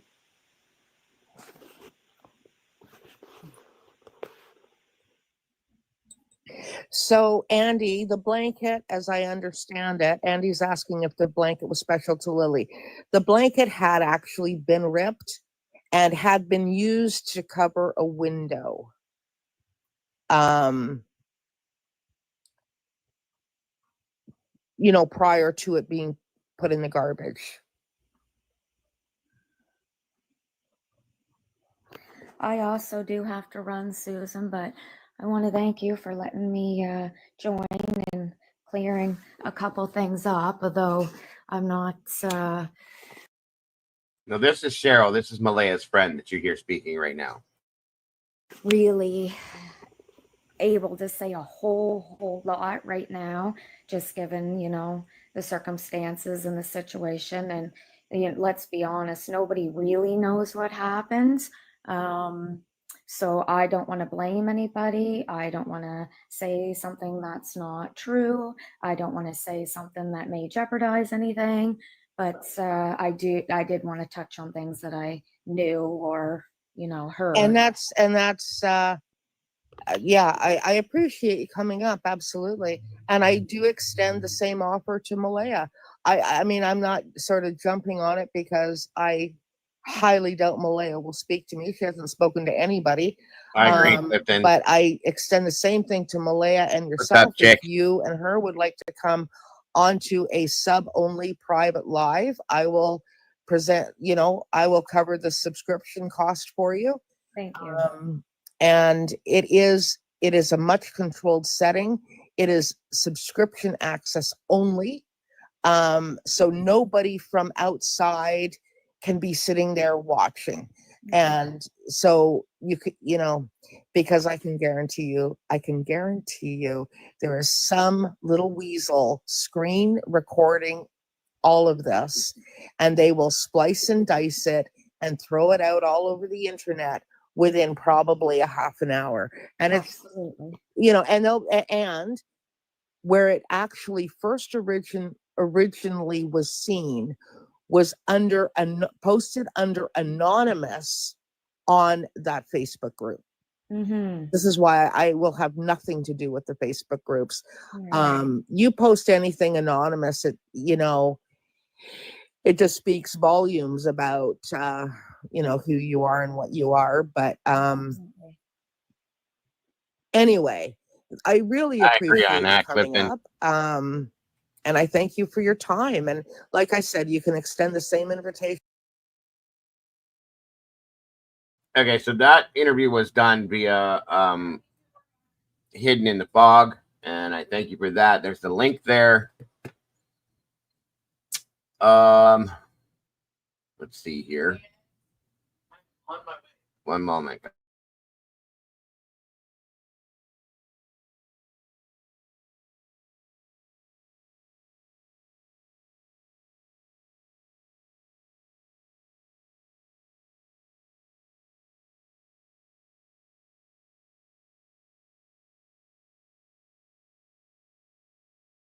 All right. Let me see here.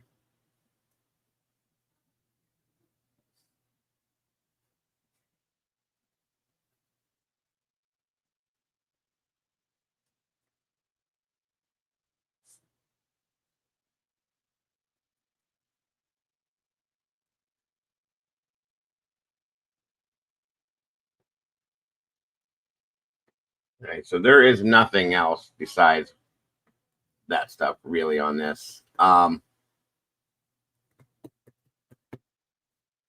Dolly's been putting out all sorts of, I don't know what you would call that, but no.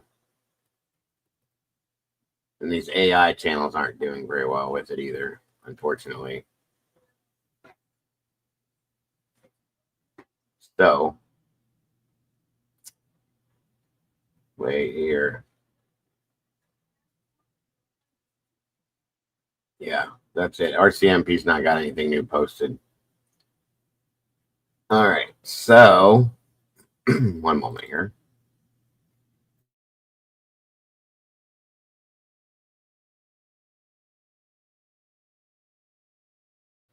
I'm going to move on a little bit. Yeah, they have, Alicia. They've been putting out a lot of crazy stuff that doesn't make sense. And I try to stick with the factual, as close to fact as I can. I'll listen to audio interviews and stuff to see if I can put anything together with what they're saying, but I don't like to go off that other crap they put out. So be it. More power to them. I just won't listen to it or follow it. That's all I have on the update. It's sad that I was gone for a week and nothing's changed in that case. It's really sad to me. So next up, guys, there's some tragic stuff going on in Texas. I'm going to jump to that real quick here and share that with you guys that may not have known about it. They all need prayers down there for sure. What do you think when you heard about Daniel being on drugs for the past 2 years and that's why she wanted to leave? It's interesting. It is interesting, Cat Lady. We heard the opposite of that from the other. See, this is why I have issues with that kind of stuff. What was his name? Durwood? Or Darren is his real name or something. He came out and stated that Daniel has been clean for 2 years, and now we're hearing the opposite of that. So that's why it's hard to take what is being said. But I will definitely listen to all of it. I will definitely listen to all of it. What the hell? What? Bullhorn is blaming Ethan's parents that were the ones that wanted. Oh, wow. Yeah, she needs to sit way the hell down. I agree with that one. That's wild. Bullhorn doesn't have, she shouldn't be talking about anything. I'm sorry. She just shouldn't. She doesn't do it the right way. She has no compassion. She just cares about herself. I can't stand her. But anyway, that's my opinion. That's my opinion. You guys see things differently, and that's understood. Or should you? You know what I mean? That's understood. But yeah, that's my biggest thing right there. We can listen to all this, and that's fine, but I'm not going to take anything as factual information until RCMP puts it out there themselves. So, yeah, I can agree with that one, Tandy. Again, moving on, guys, to what's going on down in Texas. This is horrible. And like I said, they all need all of our prayers and thoughts down there. So if you would, please keep everybody down there in your thoughts and prayers for going through this situation here. This is horrible. I hate saying this stuff, and it's bad. So, of course, her JLR are always spreading rumors. It's crazy. But anyway.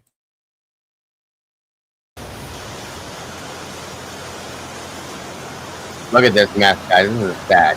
Very sad. Multiple flash flood evacuations this 4th of July, and this is why widespread rainfall fueling a deadly surge of floods across the Texas Hill Country tonight. This video comes from the Guadalupe River in Kerr County. This is KPRC 2 News at 6. I'm Keith Garvin. Daniela Guzman is off tonight. This evening, all of Texas is answering the call after the Kerr County Sheriff says at least 13 people, including children, are dead, and many others are missing after the flooding. Locals are still being told to shelter in place. The U.S. National Weather Service for Austin and San Antonio says the Guadalupe River between the communities of Kerrville and Comfort reached the second highest height on record. That exceeds the area's fatal flooding back in 1987. The area remains under a flood watch until 7 o'clock this evening as first responders continue their rescue efforts and try to identify victims. Several others remain missing tonight. State leaders say the Guadalupe River rose 26 feet in just 45 minutes early this morning. We know multiple agencies are sending help to the area tonight, including crews from Houston Fire and also Montgomery County. There are multiple summer camps in the Kerr County town of Hunt, but Lieutenant Governor Dan Patrick says that at least 20 girls from one in particular, known as Camp Mystic, remain unaccounted for. KPRC2's Rowan Belogan is in Kerrville detailing the amount of resources given for the search efforts. I want to show you what the Guadalupe River looks like right now. You can see the speed of the water flow itself. Even though the water has receded, as we move on back, you can just take a glimpse as to how high and far up the water reached early this morning. This is up to 500 state responders are in the area for search and rescue efforts. Search and rescue efforts are ongoing in Kerrville as the area deals with catastrophic flooding. As you can see out there, you're looking at the center of the river that's still flowing pretty fast, probably 20, 30 miles an hour. Several inches of floodwater swept through in a short amount of time, causing evacuation orders. Street after streets blocked by floodwaters. I live down the street, and so the water was, we got evacuated in the morning, but I was pretty lucky that my sister, she lives on a higher level, and so we've been out over there all day. But when we passed by here in the morning, it was like water to here. I mean, water like, the roadway. Yeah, all the way up to here, all the way up to the sign right there. As the water recedes, you can really see the damage left behind. Trees toppled over, but the fear of the floodwater isn't over. Cots brought into Comfort High School in Kendall County, where the judge opened the school as a shelter. And I couldn't imagine that water. I mean, we have the very large trees that are just uprooted and thrown around like, toys. This couple making the 230-mile drive from Katy, Texas to help. Do your part, do unto others as you want them to do unto you. The Kerr County Sheriff's Office continuing to ask anyone near any body of water to leave and seek high ground. In Kerrville, Roman Belogan, KPRC 2 News.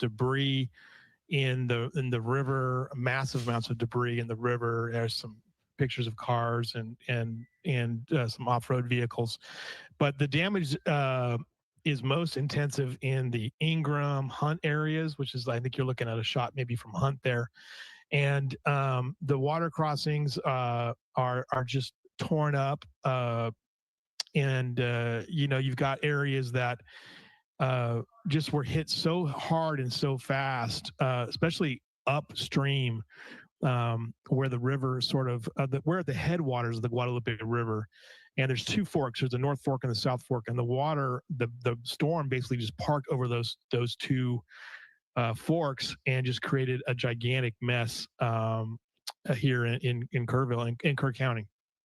And you kind of already touched on this, but I did want to ask, kind of going in reverse, for folks who aren't fully familiar with that area specifically, can you kind of go into detail about what it's like? Because again, a lot of folks haven't necessarily heard of that specific location. Right. I mean, for Texans, the Hill Country is sort of a romantic place. It's very different from the rest of Texas. It's obviously it's hilly. There's a lot of cedar here. A lot of people have come here for vacations through the years because the climatically it's a little bit different than like if you go down into the coastal area. It's not as humid necessarily. So it's been a long held place that people have loved. It's also a summer camp haven.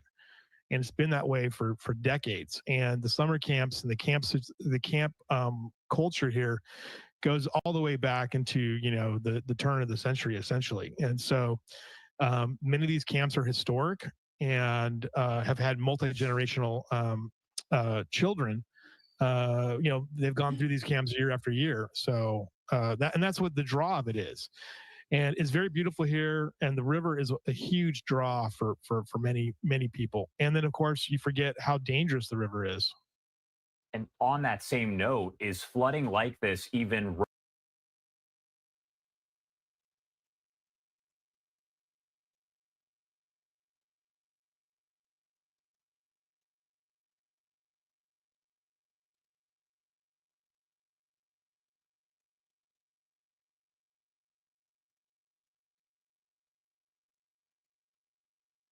remotely common? And was there any real knowledge ahead of time of how bad the flooding could potentially be? Well, yeah, last year we had I'm sorry, guys. I must have knocked my microphone off again. I said that the river that was stated, I don't know if you heard it. It rose 26 feet in a 45-minute period of time. That's crazy to me. Think about that. 26 feet. A swimming pool, the deepest end of a swimming pool is 12 foot, folks.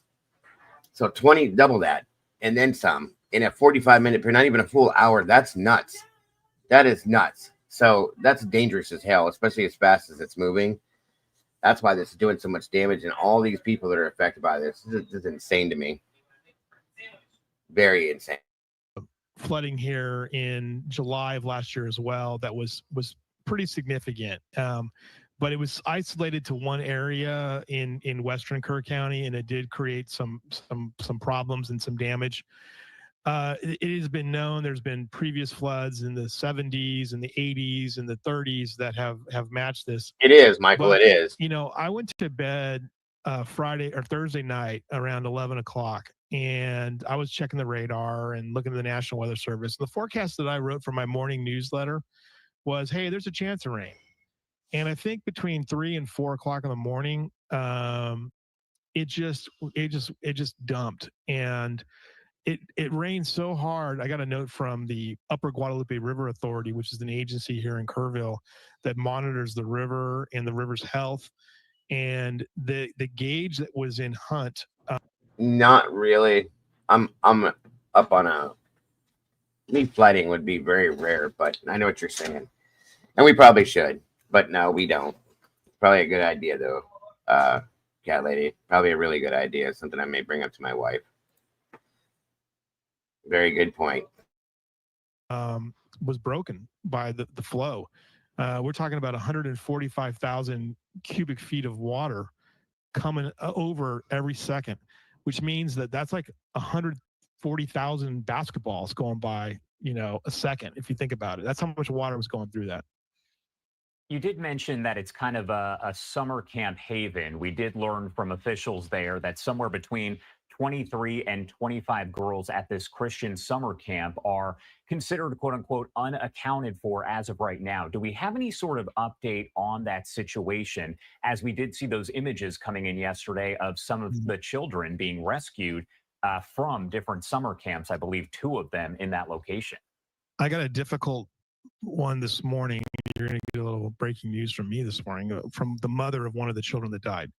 So at least 2 children have died from Camp Mystic, and I know the mother, and but she shared the list with me, and there was still 15 girls on that list. And here's the hard part for this. This is the hard part for me, because I'm a girl dad and I'm a grandfather, and most of these little girls are 8. And so, that's the hard part. When I was looking at that this morning again, I was like, man, these are all 8-year-old girls. So that there was 15 on the list. There was a 10-year-old. There were a couple that didn't have the name, the ages on there. There were some sisters in this as well. The girl that died, I was just thinking about this morning. I was like, I've probably seen that child here where I do my show, which is a coffee shop and a brewery. And I'm just, it's hard. It's a really hard thing for, anybody to kind of think about, these little. 2 of the children confirmed dead there. Louis, thank you so much for taking.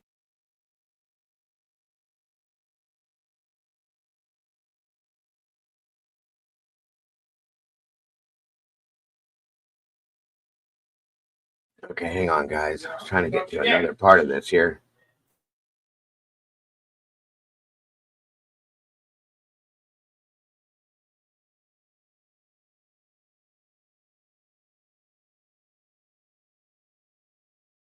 Hang on. Sorry, I was trying to fix the one side to this and link this in. My apologies for the technical mishap. Sorry, Elise. The area. I'm with Frank Steifen. Tell me a little bit about this area. I know you were getting emotional just talking about it. You grew up with this store. I did. Sorry. My dad bought our ranch, which is right down the road, about 3/4 of a mile, in 1967. I grew up at this store. And I used to drive my tractor up here to fill it up with diesel fuel. It's gone. I mean, the buildings here, as you can see, but it's just destroyed. Back here in the back, 3 months ago, my new wife and I were dancing on that dance floor to one of our favorite bands. The post office is gone. My family goes back here to 1890. They've been here over 130 years. The family name was Edwards. And my dad was here for the flood in 1932. And the water got higher than it did here, or this flood, but it was down river. And so this very well may be the worst flood Hunt has ever seen, because it would have started back up the South Fork. How far away from you is this, Tandy? You and Tomboy. The devastation is unbelievable. How these kids Welcome, Urban Miller. survived in any of these camps along the river is nothing short of a miracle. Same to you, my friend. I did. I grew up with this store. I've like I said, I've danced here. I've been here, sat by the fireplace in a rocking chair and drank a beer.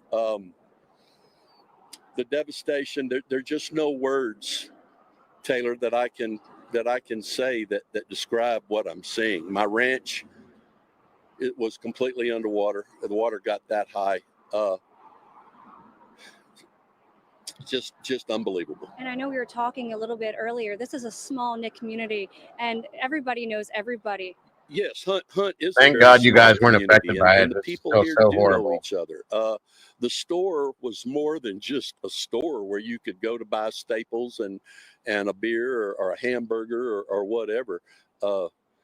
It was really a social meeting point. It was a lot of fun to come here and eat and have dinner and visit with people. Yeah, there's you talking about how you just married your wife a month ago, and you're dancing in here, and now just emotional, just seeing what it looks like right now. I mean, there's some deep rooted memories in this building here for you guys here. Yeah, there are. We've only been married 6 weeks. Yeah, so that is it's new for absolutely her, horrible, but Dan. You're right. for me, it's a lifetime. My summers were spent here, living here, and I really, Oh yeah, really enjoyed absolutely, it. Candy. Absolutely. Just, it's unbelievable, Taylor. That's all I can say. It's just unbelievable. It's just unbelievable.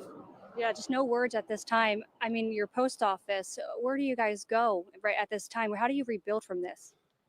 It's going to take a long time. I mean, this community is resilient. They will rebuild. It's not going to be easy, and it's not going to be short.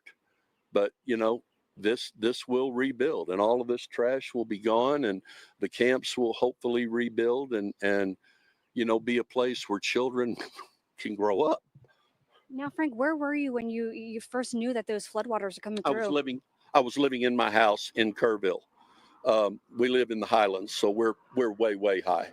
But the storms, it started raining.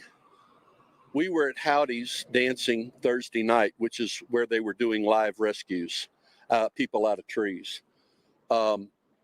We left there at 10:15. It started raining at 10:45 because we were coming out of HEB. And about 1:30, the storms woke me up, and I was up the rest of the night. It was raining at my house probably 2.5 inches an hour. And it just kept coming. I knew it was going to be bad.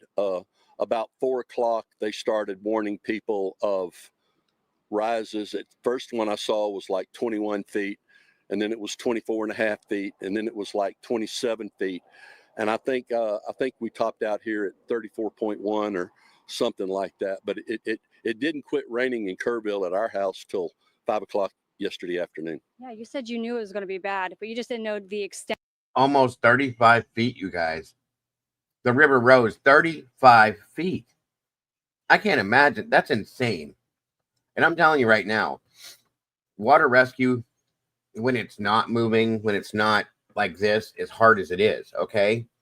So imagine what first responders had to go through to try to help these people while it's in this action. This is crazy. Nothing but thoughts and prayers for these people. Please, you guys, please. They all need it so very much. Of what it actually became. I knew it was going to be bad. I had no idea it was going to be this bad. Now, were you seeing the alerts on your phone about the flash flood warning and stuff like that? Oh yeah. My phone was going off several times. Flash flood emergency. Exactly, Demon. And I woke Marcella up at early that morning, and I said, "Honey, we need." And I tried to get to my ranch, couldn't. Water was completely over the highway. Tried yet last night, couldn't. So this morning, we got up at 7 and first daylight came out. Now, Frank, I want to take our viewers over to the area where we can actually see inside the Hunt store. I mean, I want you to paint a picture of kind of what it did look like before all the debris kind of swept through this area, because it looks completely different. A souvenir for you to take home. Surely. Oh. Roy Bowen, who's local here, raw honey. He's got raw honey that survived this area. Yeah. So that is so awesome. Well, thank you so You're much. so sweet anyway. Thank you so much. We're going to go over to where Frank is. Well, and you can't see now really, but right back in here, right over here was the cashier stand.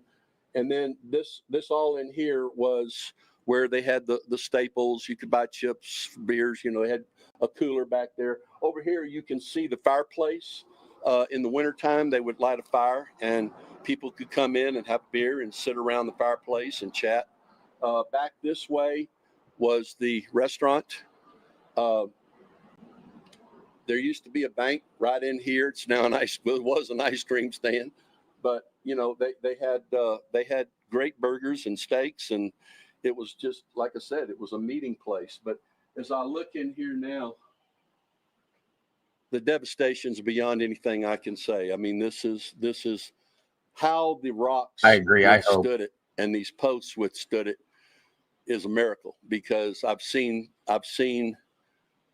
posts and everything bigger here this morning that did not withstand the flood. Yeah, Frank, if we go further up to the front of it, I know you were talking about earlier. There's a better view of this. Yeah, where the building did not withstand and it kind of crushed through the front of the building. The bricks are completely gone here.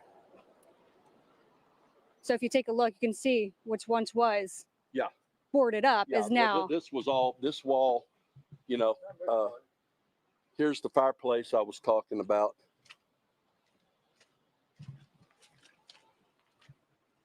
And then you also had a gas station that was Well, right here the too gas as well. pumps were here. You can see they're destroyed.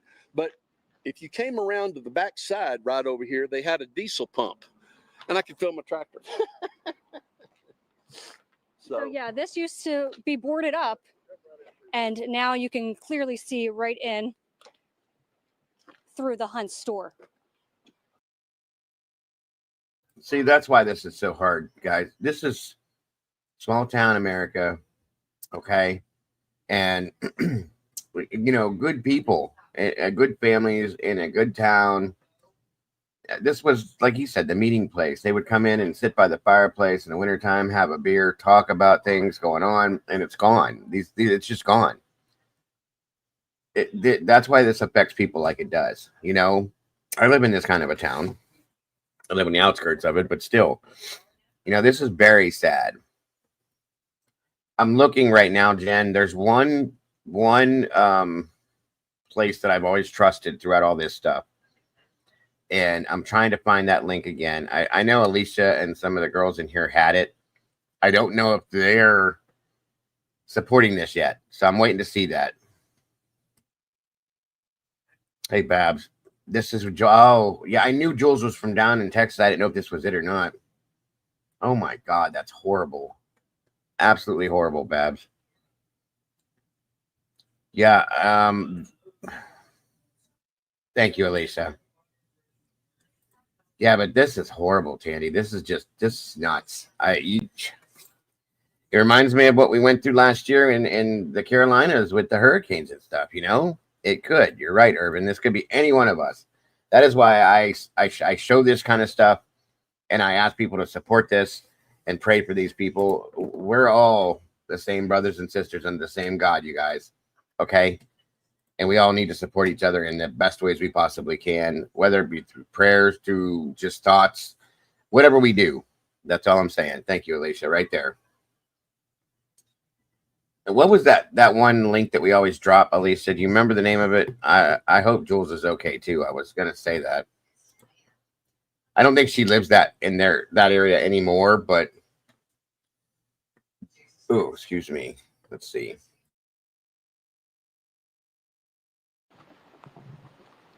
I'm going to get you a closer view of this. Now, Frank, how does this make you feel just being able to stand inside here? Is this where you danced with your wife? The wife was back on the out.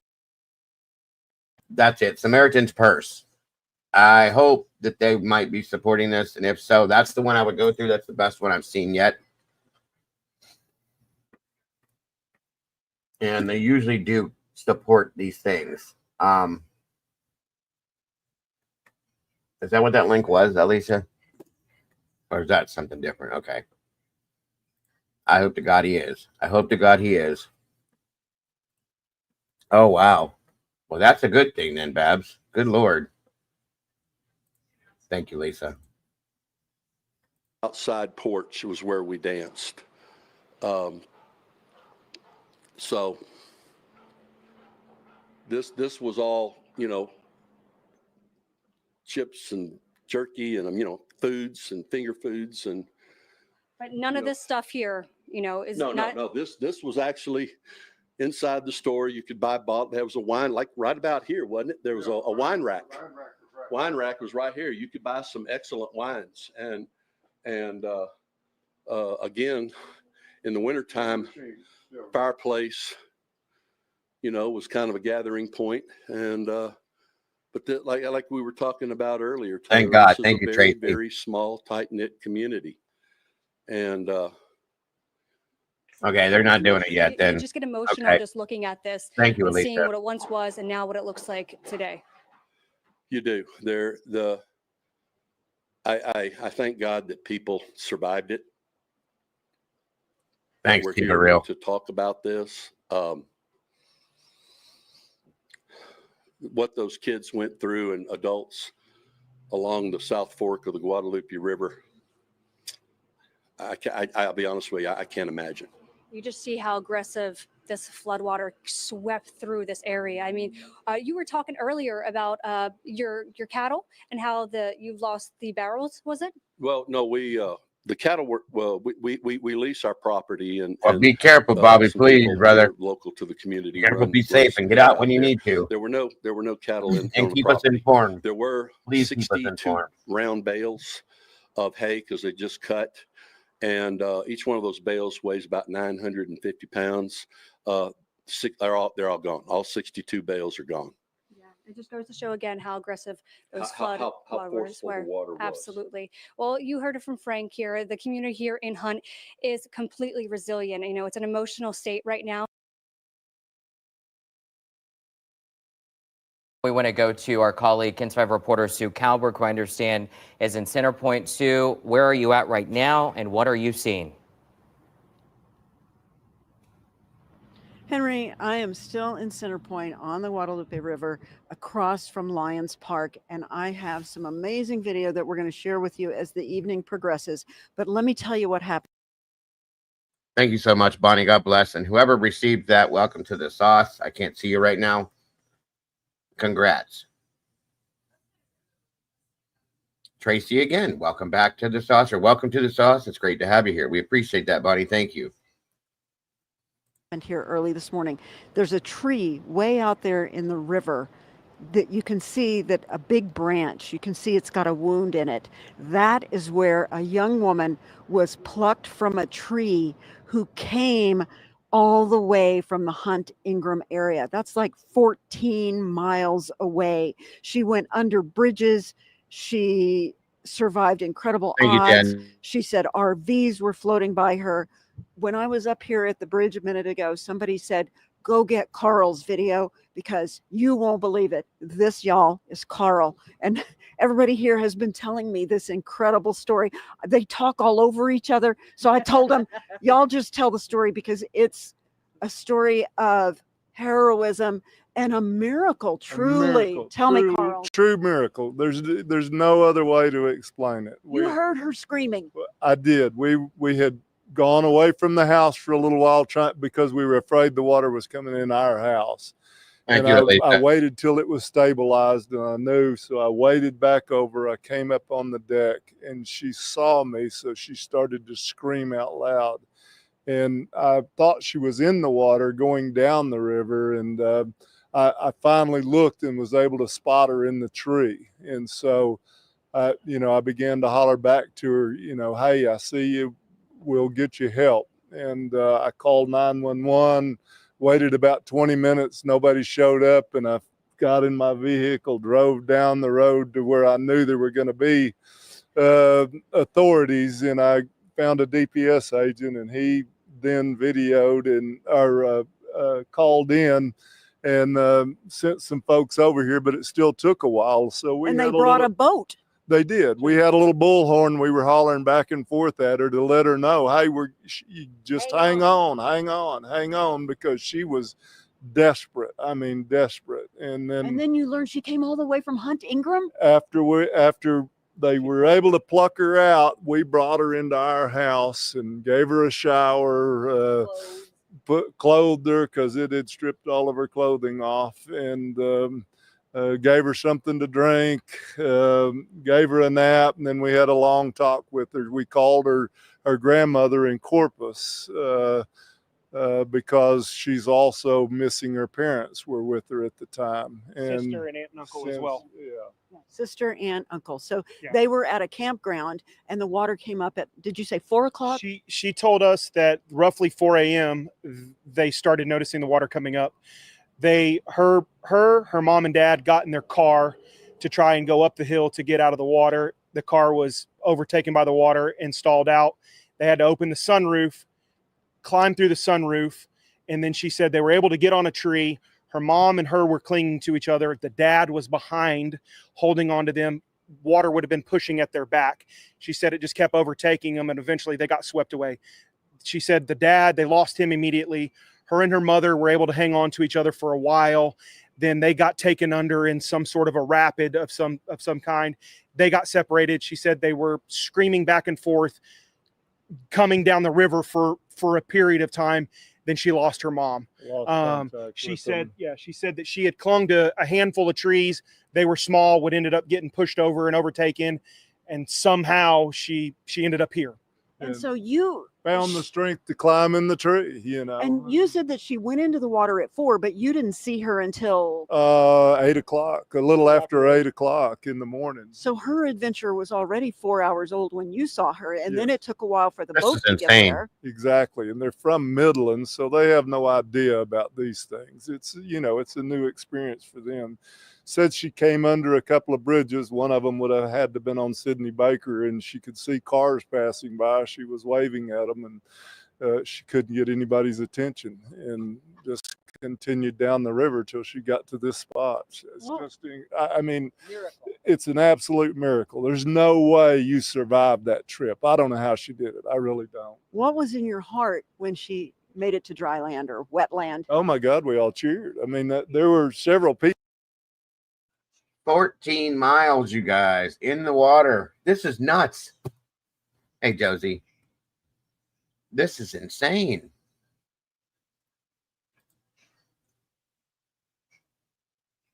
Wow. Absolutely insane, you guys. God bless these people. Great to see you, Josie. I can't imagine 14 miles floating down a treacherous river full of debris. And thank God they did what they did, you know, and saved her. But God, I hope her parents are okay.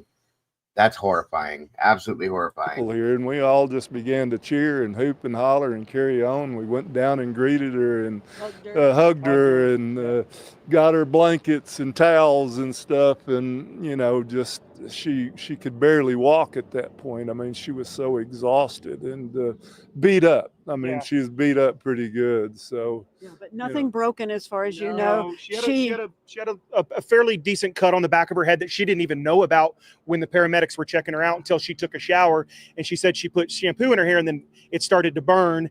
And then that was when, I mean, she was just in so much shock that she didn't have a clue what was going on. Y'all, there's a helicopter overhead. I don't know if you can hear it. So what that says to me is that the rescues and the recoveries and the action is still continuing. We're here in Center Point, and I'm trying to see that helicopter says Texas Department of Public Safety on it. So we've got the video back in the house. If you guys want to edit it, we're going to be with you. We'll share that video as the evening progresses. We'll for certain bring it to you at 10 o'clock. So. Wow, what a horrific story. Unreal, you guys. Unreal. This is so sad to me.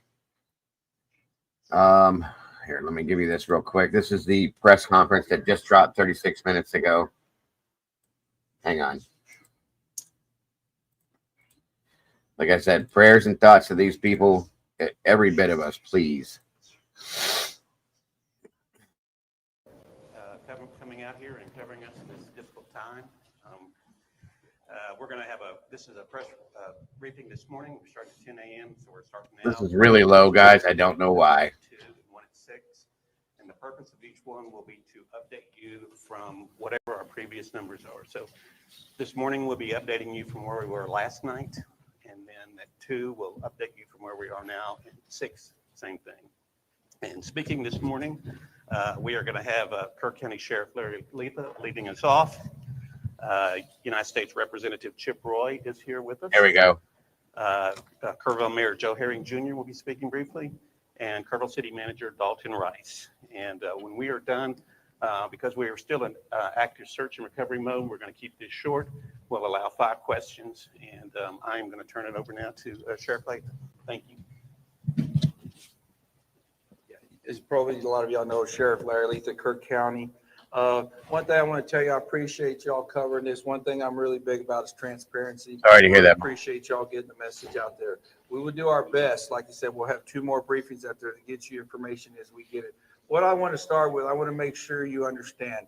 These numbers I'm going to give you are at 8:55 a.m. this morning. These are changing. So sorry, Angel. rapidly, okay? So next time we meet, I'll update you, but just bear with us, okay? They will be changing. They're already changing them up here, and we'll try to do a really good job. I've got some notes here I'm going to read because I want to be pretty accurate on this. Then I'll talk a little bit before I turn it over to Chip Roy.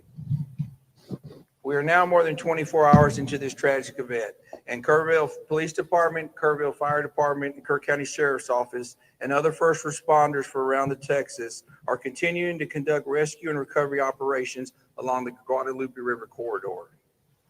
So far, we've evacuated over 850 uninjured people, 8 injured people, and have recovered 27 deceased fatalities at this time. Of these 27, 18 are adults, 9 are children. Of that, 6 of the adults are unidentified, and 1 of the children are unidentified at this time. That's at 8:55 this morning. We're unable to release any further information on deceased at this time, as our thoughts and prayers go out to the loved ones. We are working hard to locate anyone who is still missing and to ensure they are safe. There are 2 ways that you can report the missing people. This is something I would really like y'all to spend some time getting out. One of the ways is via phone. We have a call center set up to accept information and share that information along our relief and incident commanders. That number is 830-285-1111. I'll repeat, 830-285-1111. It's 258. Correction. 258. Sorry about that. I'm going to repeat it one more time. 258.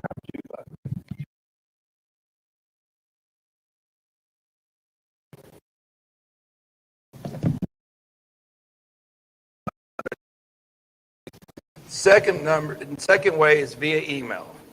Like the phone number, information received shared along our relief teams.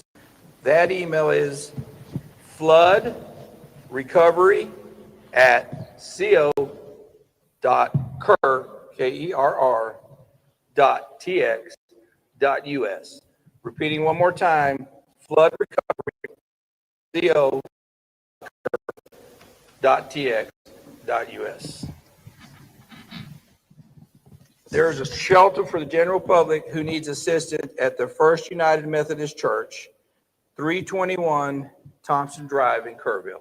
321 Thompson Drive, Kerrville. At present, we don't need material or volunteer donations at this time. We are coordinating with a strong state response currently. To the Community Foundation of the Texas Hill Country. Once again, donations can be made to the Community Foundation of the Texas. Along have been working tirelessly search and rescue operations until all citizens.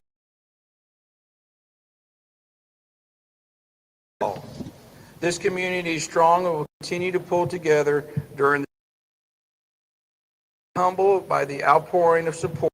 We are very appreciative of everyone that's stepped up to help us. One thing I want to tell you and assure y'all is that we will not stop till every single person is found. We've got all the resources we need. We're here for the long haul. As I said, numbers will be changing rapidly, but like I said, we will not stop till everybody. I've been asked how long will this take? I can't tell you how long it's going to take. It's going to take a while. Appreciate y'all. Like I said, getting the word out. Like I said, after the question, I'm going to introduce you to the United States Representative Chip Roy. He's going to say a few words.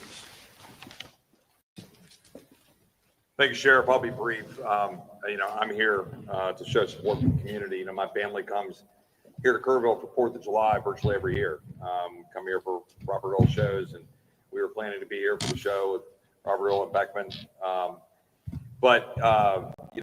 These are the events that we're dealing with today, and trying to explain to a world that's watching this and asking questions what a flash flood looks like, where you have a 26 to 30 foot rise in the water in a matter of an hour, 4 to 6 a.m.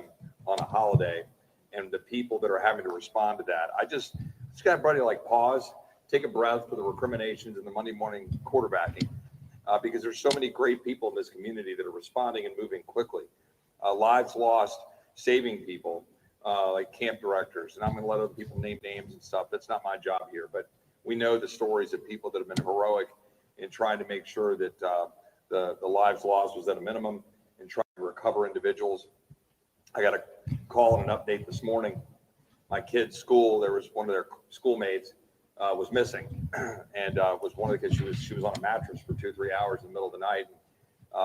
You know, she's united with her mom, and that's wonderful. And those are the kind of blessings that we should be celebrating, while we're also mourning the loss of life as we identify those that didn't make it and are now home with their Lord. So I just want to appreciate the first responders, the coordinated effort from the state, local, federal partnerships. Yesterday, I was on the phone with the president, with the secretary. I expect we'll have, you know, some additional visitors today. I'll let other people talk about that. But I couldn't even get the conversation out with the secretary, trying to explain to her what we were dealing with.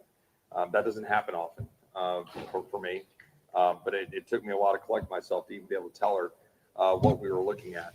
And they've been fantastic, made available immediately at the request. I talked to NIM about the need for, you know, help with the Army Corps. Usually never too late. Usually it's based on a river, okay, or drainage, like in streets, like inner city. It's rained so much the drains don't have time to drain it. They fill up. So there's nowhere for it to go. So it just comes down too fast and it can't drain. Like Miss Tandy just said here. A lot of rain in a very short period of time. And then when your river, a local body of water, is rising at like 2 feet per minute, okay, and it's raining 2 inches per raining 2 inches per minute, and it's rising 2 feet per hour. There, you know, or more. I'm sorry, 35 feet per hour, basically is what it was, or within an hour, I think it was. 26 feet within 45 minutes, something like that. It's just there's nowhere for the water to go, and it overwhelms the drainage systems, and it just starts to roll, you know. Yeah. And then, like Tomboy said, there's so much rain in a little time, the dam can't contain it all, so it overflows. So that's typically how it goes down. Yeah, rocks definitely don't absorb water. That's true. Talk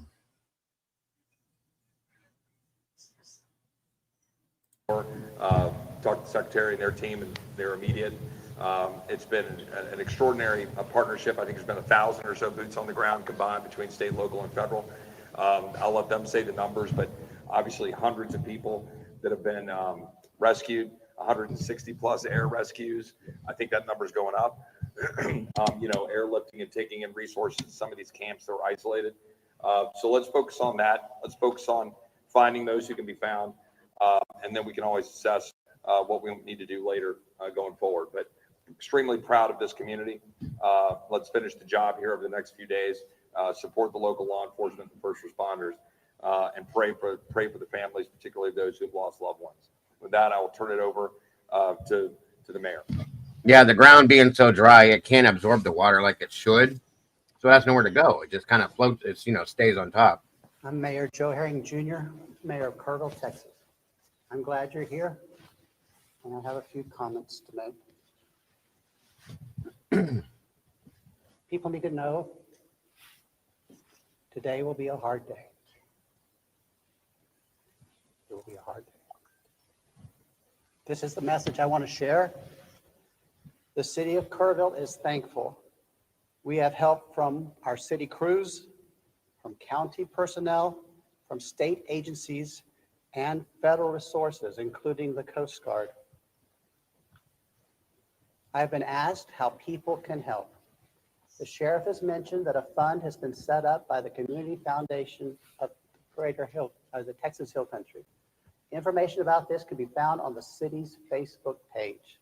In fact, if you want to know how to help, I know from my phone, from my texts, from my emails, thousands of people across our state and the world want to know how they can help.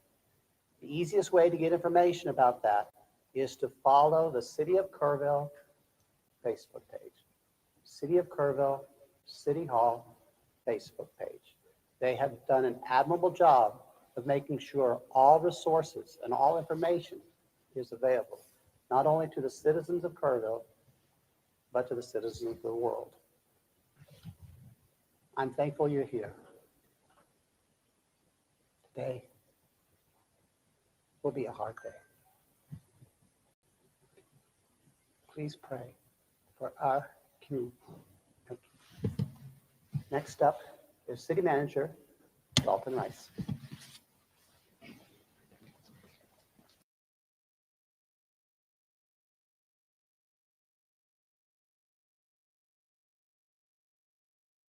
Okay, so this is the Facebook page right here, you guys, for anybody that was interested in that.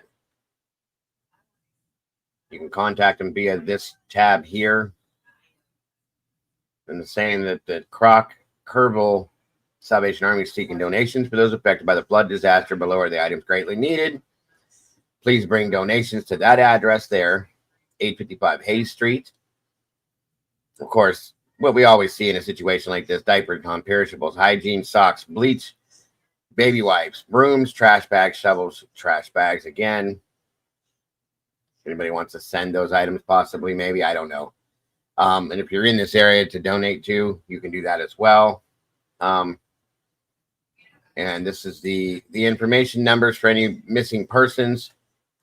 If you have family members, friends, loved ones, whatsoever, or you just want to, know anything or try to help in that aspect, the number is 830-258-1111. Again, 830-258-1111, and that's the city of Kerrville.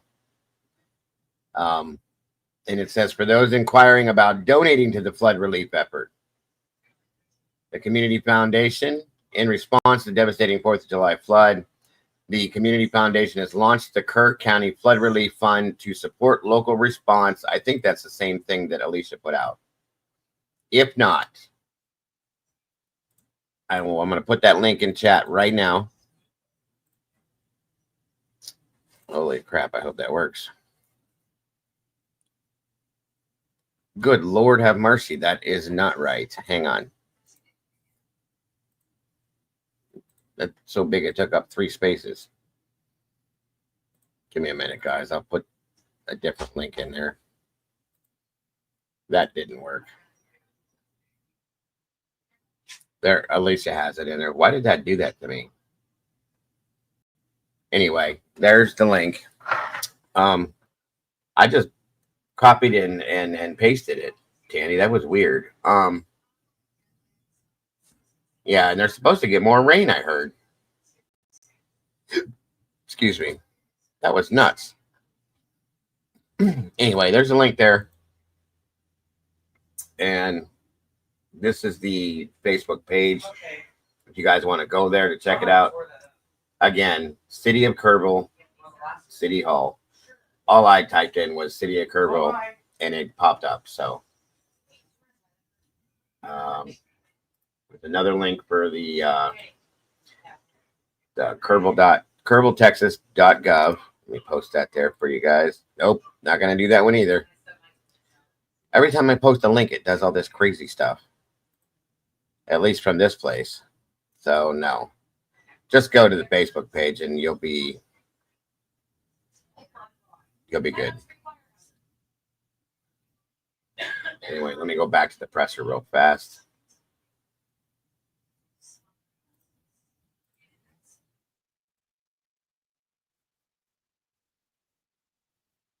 Couple updates on operations. Operations did continue through the evening.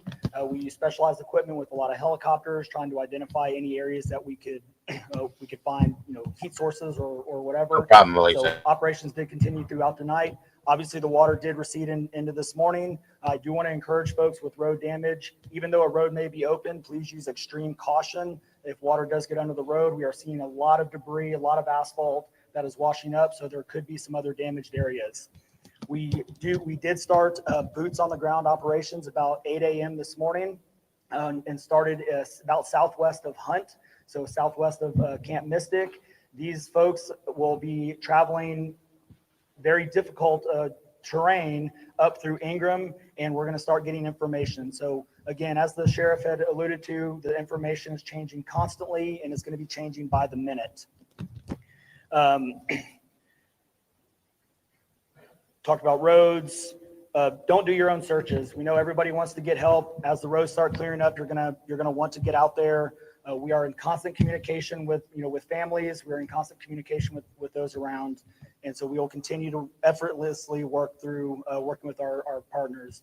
Again, we've been working with Border Patrol, Texas DPS, game wardens, federal side, U.S. Coast Guard is here. We want to thank them. Air assets. Again, we have hundreds of state and federal and local resources out here supporting this community. We do have grief counselors out there, so if there's anybody that needs any support, please don't hesitate to reach out as well. We still are operating shelters. Shelters are the same ones that we gave out before. Good news is a lot of the shelters have gone down in numbers, so there's either been those that have been reunited or kind of moving on. A couple of locations we had 18 girls in there that have been reunited with their families. We're down to about 4 that we're working on reunification as well. So reunification efforts are continuously ongoing from the missing person side. Here over the next few hours, we're going to be putting more information out there as far as missing persons, on how to contact if you have somebody that is missing or a loved one. Y'all have the camp number right now. We are continuously working on the other missing person side. The best way that I can sum this up is we have the known, which is the 27 potential missing campers that we're looking for now. The unknown is how many people were here locally, visiting, on vacation, doing other things in the community that we just do not have numbers. So these numbers are going to change throughout the day. Yeah, that's what I had said earlier. 26 feet in 45 minutes. Plus, in the middle of the night, you can't see, nor do you know what's going on, how bad it could be. So that's a very dangerous situation. And with that, we will take 5 questions. How many people are still missing?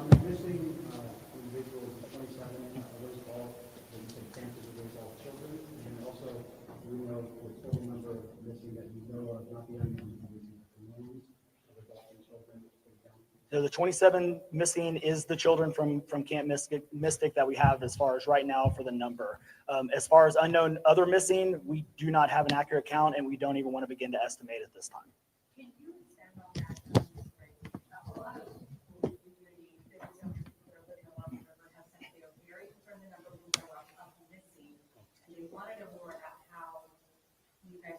That's horrible. 27 missing children from a camp there. That's scary. Yeah, absolutely. So So like I alluded to with the operations piece, we have basically a team of about 34 folks from Texas Task Force 1, DPS, game wardens, and Border Patrol that are boots on the ground on each side of the river, starting in Hunt, and they're starting to make their way up.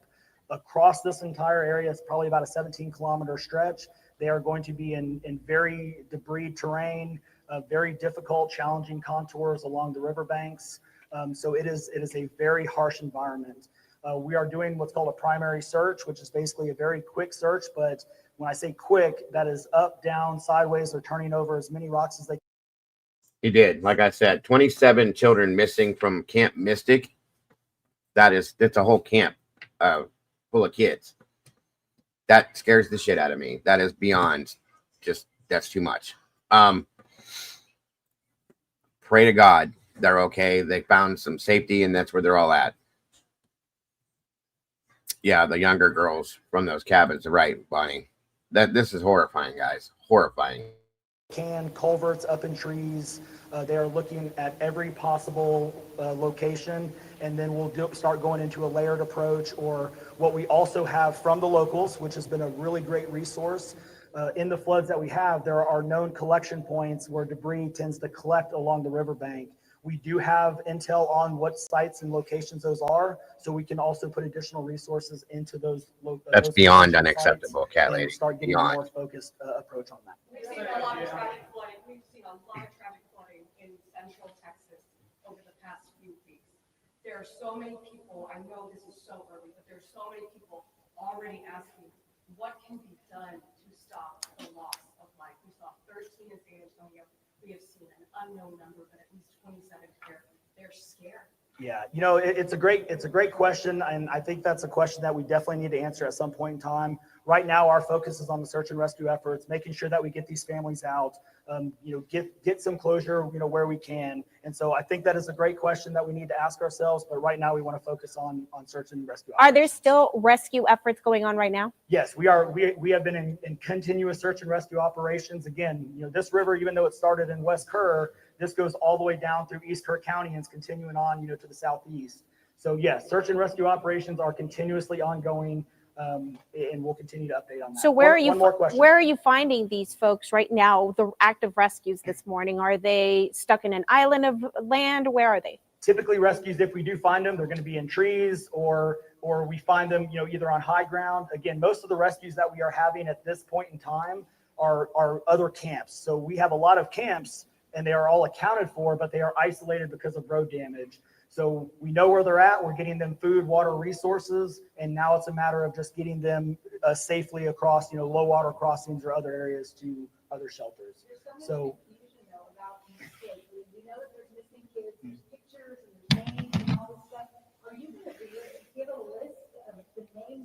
Absolutely not. We are not going to give a list of the names. We want to protect, those families and their information. The other thing I want to point out, and thank you for bringing that up, these families are getting bombarded with spam calls and spam information. So we want to keep the kids' information and these families' names out of any public, light, to give them the opportunity to grieve and to make sure that we give them the best possible resources that we can and get them reconnected as soon as possible. So some of them are, and some of those have been a great help as well. So yes, it is a double-edged sword, but we need to work through it. So our next one will be at 2:00 and we'll give updates then. Thank you. It's understood, Michael. No apologies needed. Those who are giving Thanksgiving to God right now because their family member has been located. That was just another version of the press conference. Hang on here.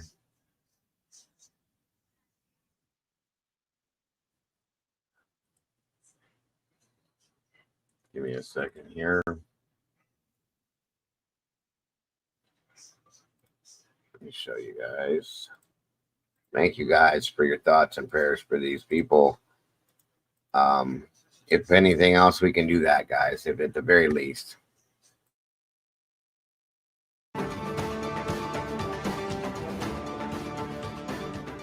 This is CBS News Special Report. I'm Courtney Keeley in New York.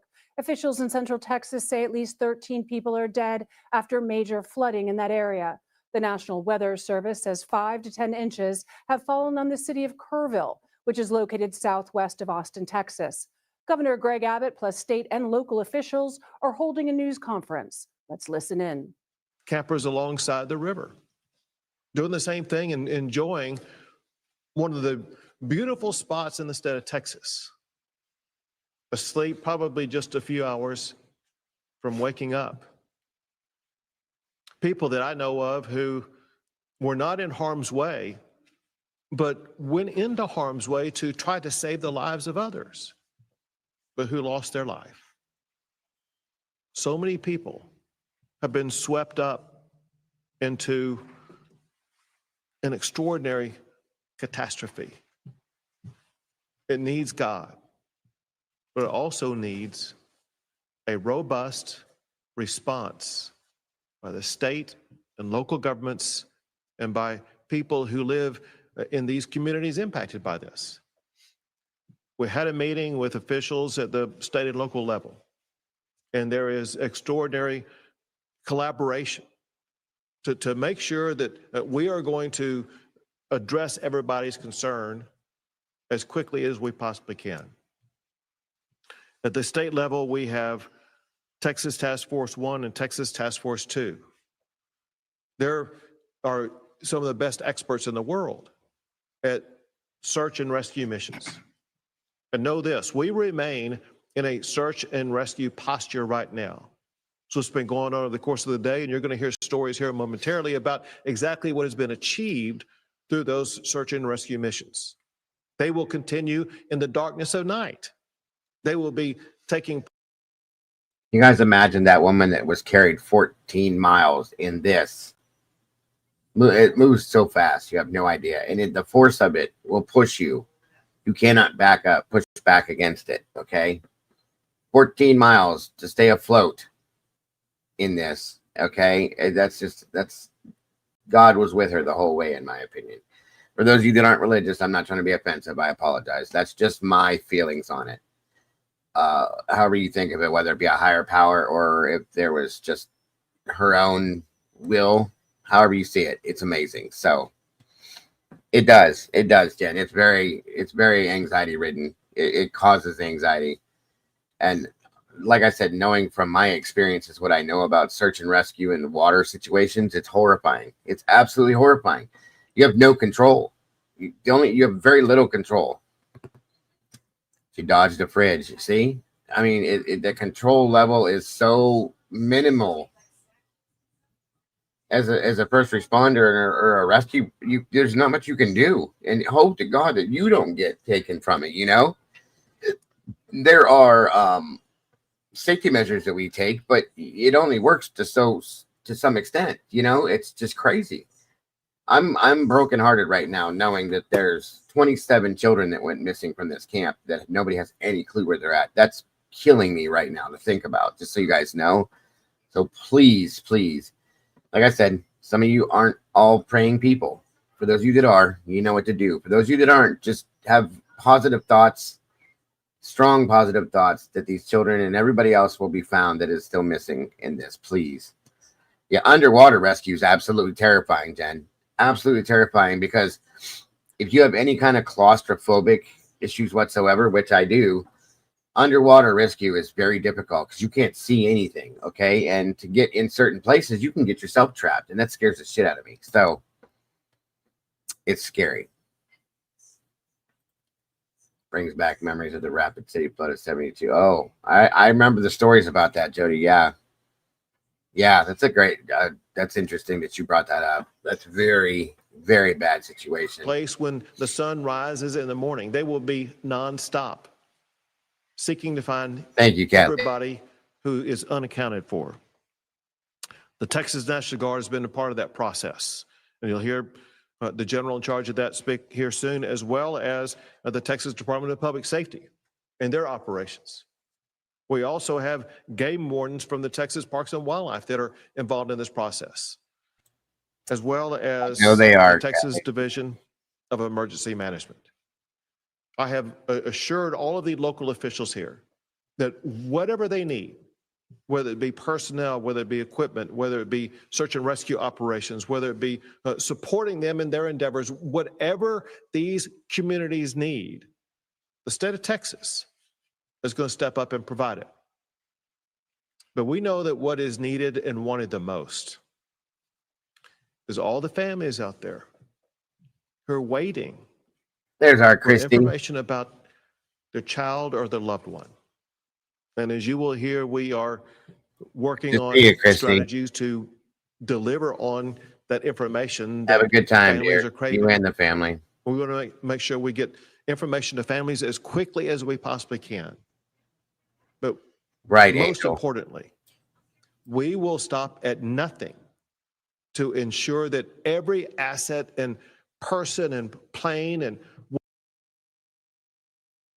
Yeah, I just watched a documentary on that, Jen, from like, I don't know, probably about a month ago. That was nuts. It's horrifying to think of these things in real life, you know? whatever is needed is going to be involved in the process of rescuing every last person and ensure everybody involved in this is going to be fully accounted for. As a part of this, I'm signing a disaster declaration. Definitely one that includes this area, but includes more than this. And this is the proclamation here that I'll sign, but I want to tell you in here, I'm declaring a state-based disaster for those in the following counties: Bandera, Coke, Comal, Concho, Gillespie, Kendall, Kerr, Kimball, Llano, Mason, McCullough, Menard, Reeves, San Saba, and Tom Green counties.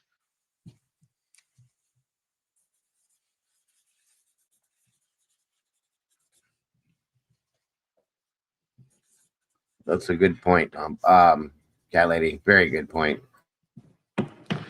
This will ensure all the counties that are identified in this, and there may be more that need to be added later, are going to have access to every tool, strategy, personnel that the state of Texas can provide to them, which will be limitless.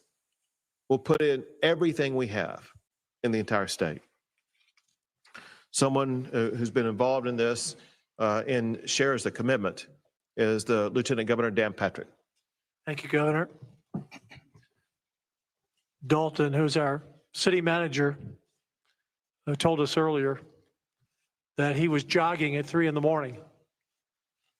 along the river, and there wasn't a drop of rain falling. And within a few hours, the Guadalupe had risen about 26 feet, and actually it rose that quickly in about 45 minutes of those 2 hours. And since that first alert went out early this morning, between 4 and 5 a.m., the city officials here, the sheriff, immediately sprung into action. And since 4 or 5 this morning, they have not stopped. We put forth 400 to 500 state employees, DPS, game wardens. I'll let the speakers talk about the specifics of everyone we had in the air, drones, helicopters, but from the first minute that this storm went from 3 a.m, not a drop of rain, until the tragedy struck and the river rose, these people behind us, Governor, have done everything they can. And there have been a number of rescues, and they'll speak to that as well during the day. And I echo what the governor said.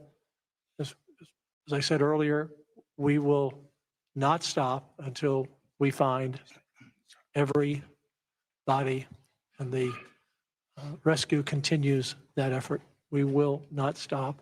And it is God Almighty that we need. Not a thought and prayer. I saw that yesterday, Cap. Amen, brother. You get down on your knees and pray for these families tonight and all these children. Thank you, Governor. Thank you. There's going to be other people who speak here, but before. And we've seen the rest of that already. So, very, very sad. Like I said, that's all we can do. Keep them in our thoughts and prayers. Such a horrible mess. Wait a minute. I think I just saw. Wait a minute here.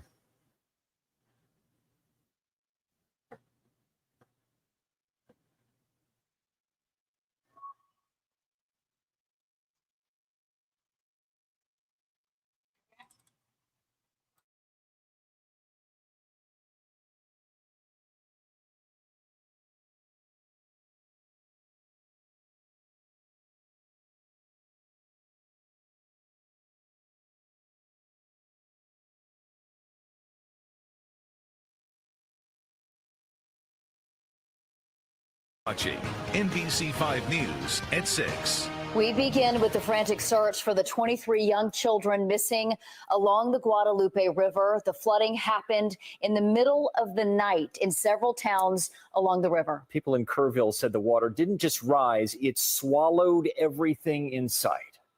When you look out your front door and you see the Guadalupe River running, it'll wake you up, let me tell you. This came at night when people were asleep in bed. UVs were seen floating by homes. We know at least 13 people have died in the flooding, but many more are missing. We have seen video of boats, helicopters, and divers across the Guadalupe River. Lieutenant Governor Dan Patrick says at least 20 girls are missing from Camp Mystic, and about 500 people are helping bring those girls home. NBC5's Allie Spilliards is in Ingram tonight, where one of the reunification centers has been set up. Allie. Meredith, we are at Ingram Elementary right now. This is the reunification center specifically for the girls from Camp Mystic and their families. And you can see a lot of those families here gathered on the curb behind me, kind of in a waiting pattern. We've also seen pictures of people inside. And then I can tell you that parking lots and streets all over this small neighborhood are lined with cars that are bumper to bumper with families who have driven in from all over the state, some from North Texas, some from out of state, trying to see their children and get a chance to wrap their arms around their daughters.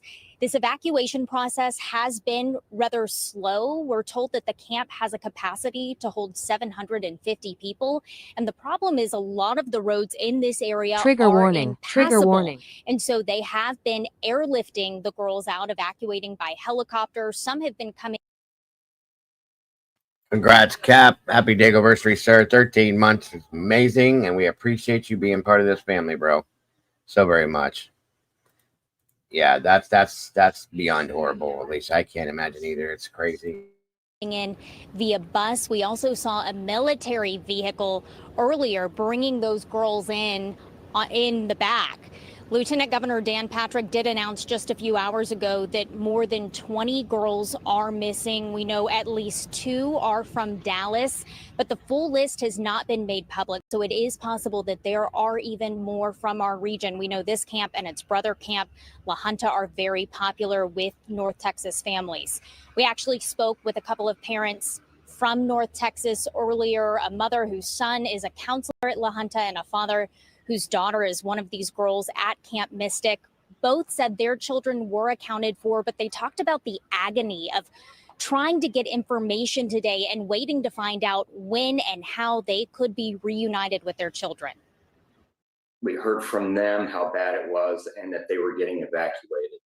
And we saw pictures of Camp Mystic, could see them at 3 o'clock in the morning walking through water. It's scary. You know, it's, when you send your kids to these camps, you just pray nothing goes wrong. And then you Imagine, I can't imagine. Historical flood that's going on. Your imagination kind of runs away with you. But, all you can do is have faith and just hope everything's going to be okay. Once we're able to get some of those roads clear, when the rain stops, then we have 10 buses ready to go in and pick up the kids, and we'll find a point and announce it at that time where you can be reunited with your child and hug them hard, because they're frightened.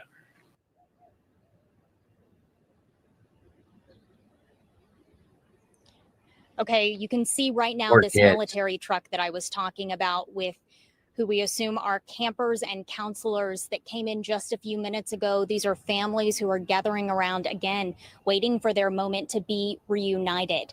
Back to those missing girls, Patrick did say earlier today that unaccounted for does not yet mean gone. He said there are 9 state teams here with 500 people on the ground.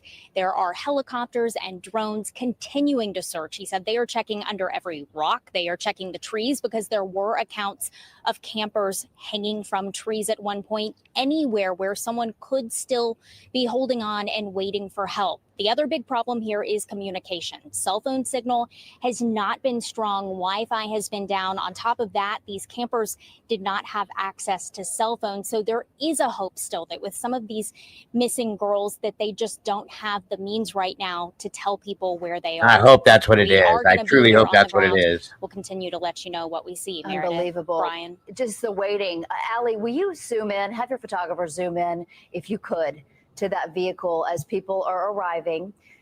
You see back here. Yeah, right there. Have you seen a lot of vehicles arrive? We're assuming these are folks that have been evacuated from right there, the shores of the Guadalupe River, not far from where you are in Ingram, which is down the road from Kerrville. And you just see people kind of arriving with we don't know a lot, right? Oh, absolutely, CZ, absolutely.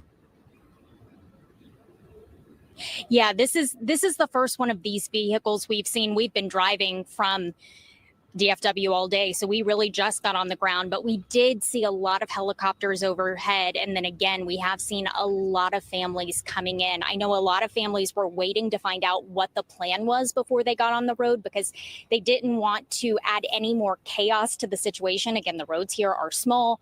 Many were still covered by water. And so they were simply waiting to find out where they needed to be and how they could pick up their children. Yeah. But many are here. Again, these reunions are happening, and I'm sure they will continue to happen through the day and probably into tomorrow as well. Welcome, Right. And Wishy. have you Good been to able to see talk you. to people inside Ingram Elementary? I know those are families that are just waiting for any thread of information about loved ones. Are they letting media in? Are you kind of hanging back?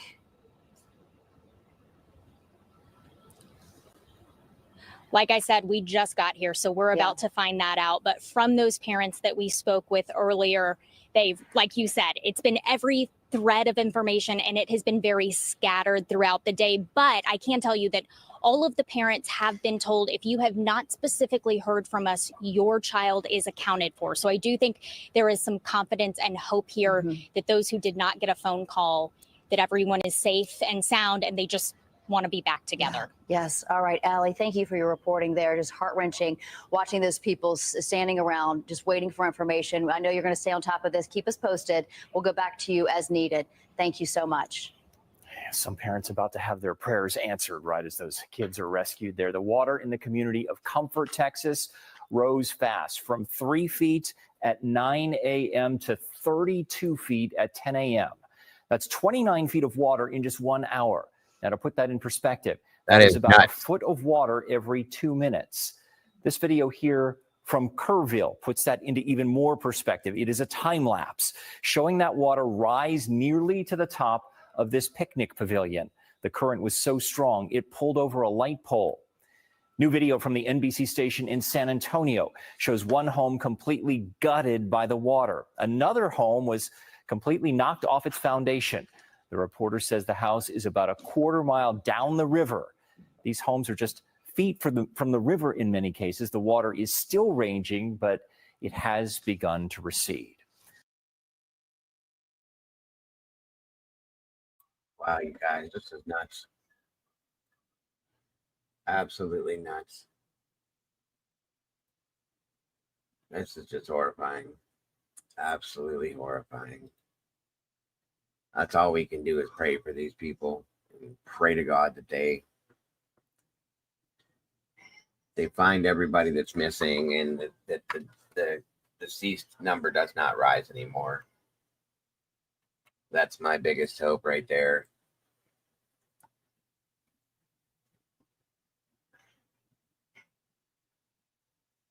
I don't know where it could have started. Never too late. I have no clue because I'm not familiar with Dallas. I did show the river a live look at it. I'll show you again real quick. Where now a lot of it is receded at this point, so it doesn't look as bad. But at that point yesterday, the pictures that were showing were horrible. This is the after effects of it. The trees and everything that were taken out, they're trying to clean up now.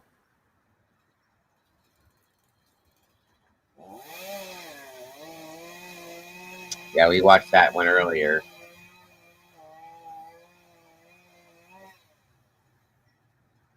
Thank you, Cap. Thank you so much.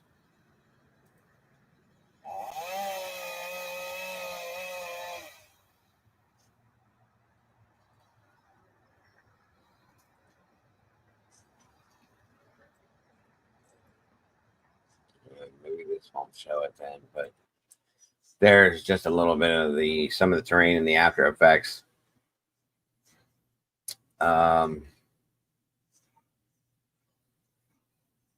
I don't know exactly where it started, but horrible. Maybe after the cleanup and stuff, I'll be able to have that available. Crazy stuff, you guys. Completely crazy. These people are just, it's horrifies me what they're going through.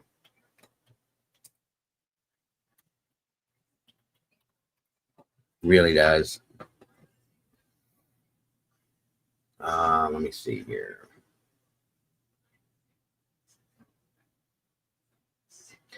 I wanted to give a little update here on the situation that went down in the other situation went down in Idaho, the firefighter situation. I just wanted to give an update on that for those of you that were interested. 2 Idaho firefighters on Sunday has left many questioning what could possibly be the motive for such a heinous act. But one theory has gripped the internet.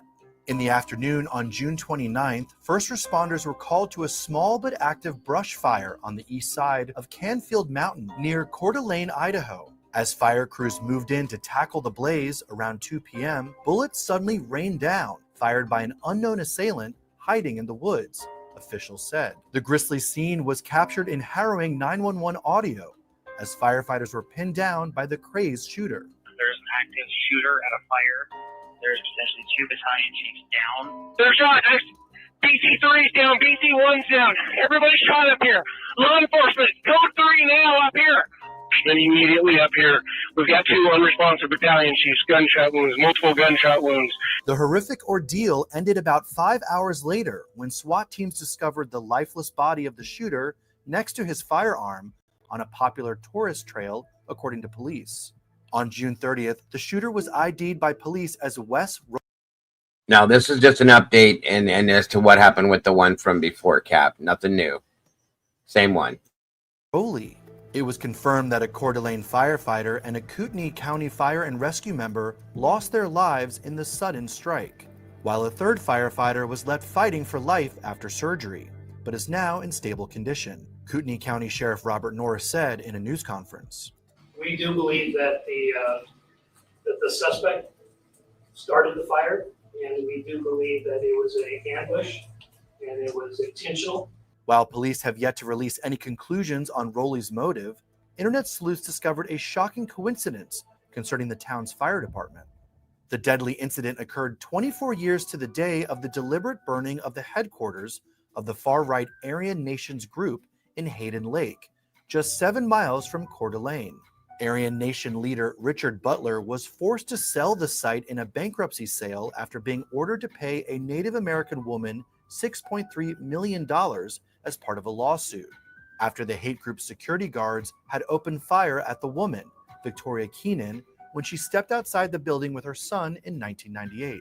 Keenan bought the dilapidated compound for $95,000 and sold it to a local philanthropist who let the local Coeur d'Alene Fire Department burn it down as part of a training exercise. On June 28th and 29th of 2001, the Coeur d'Alene Fire Department conducted the training exercise, sending the compound into a furious blaze. Now, conspiracy theorists and locals are questioning whether Sunday's incident may have been a revenge attack for the fire department's deliberate burning down of the compound.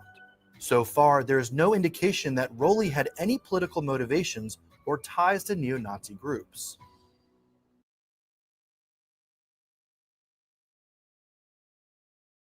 So that was a bit of an update on that. Pretty interesting. Let's see here. Let's see where we're at. We're at 3 hours already. So just wanted to give as many updates on many things as I could. Let me see. 1 second.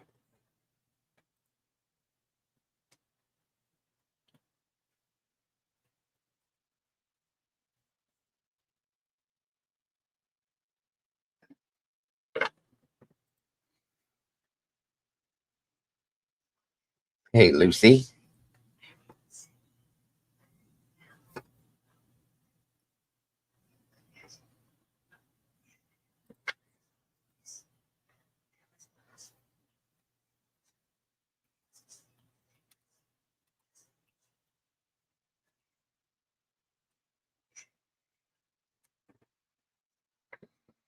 Aiden's closer to Rathdrum than Pullman is to Moscow. Good piece of info.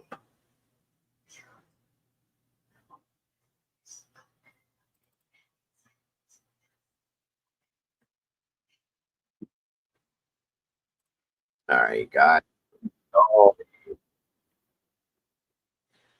with all that bad news, let's get some of this. Let's throw some positivity out there. Some good Samaritans, random acts of kindness, whatever you want to call it. I like to throw this in here. We've seen a lot of negative stuff today, guys, and we need it. Just to remember, there is still good going on, good people, good things happening around us. It's not all horrible, but again, please keep everybody in Texas that's going through this in your thoughts and prayers, guys. Absolute, please. Let's check this out. And Donkey, I got a couple different things that I'm looking into, and I will let you know for sure when I pinpoint it for sure. I know we are going to be doing a JFK situation. We're going to be looking into that situation. I'm still going to be following the government in Idaho and keeping track with what's going on there, as well as, you know, Brian's situation, considering what could or may happen. So we'll see. Thank you so much, True Seeker, for Miss Wisdom Speaks.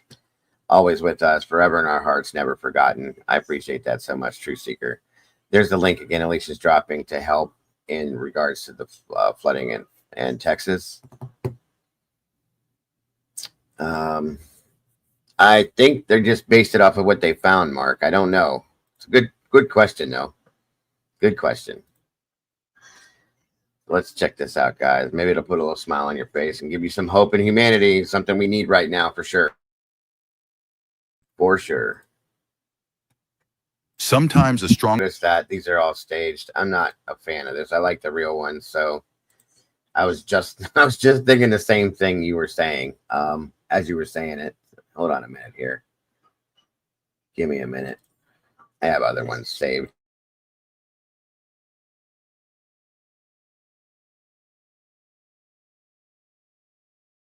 Okay, these ones are real. Good point, Alicia. There's no point in watching it if it's not really happening. If they were just acting it out, you know, that's not my thing. So, good point, and thank you for catching it too. There we go. The storm hit so fast that the locals panicked and forgot how to protect themselves. Holy hell. But it's in moments like these that we really see what humanity is all about. Thank God everyone was safe. The doctors did their best to make the tense moment of entering the operating room as light as possible. The little superheroes were ready to fight.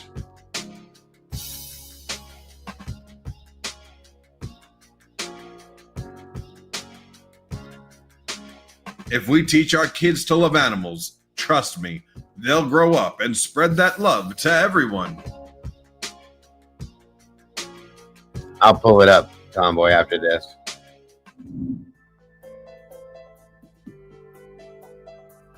It's amazing to know that there are so many kind people out there. Not just this guy, but many others also received help when they were in need.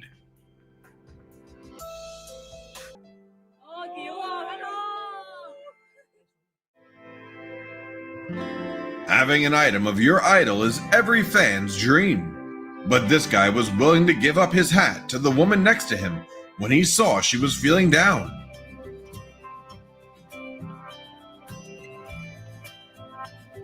Be the one who welcomes others, not the one who pushes them away. And this guy did just that, at least with these animals in the park.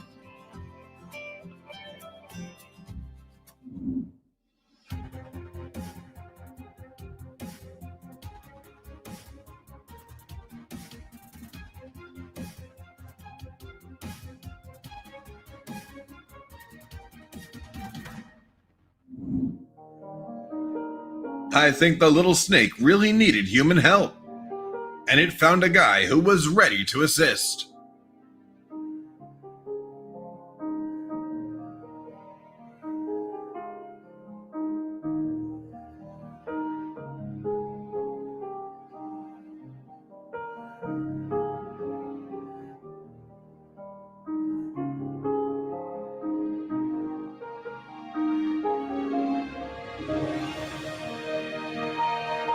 Breakfast and this umbrella made the old man feel that life still has many beautiful things. A kind act in the cold rain was enough to warm the heart of someone in need.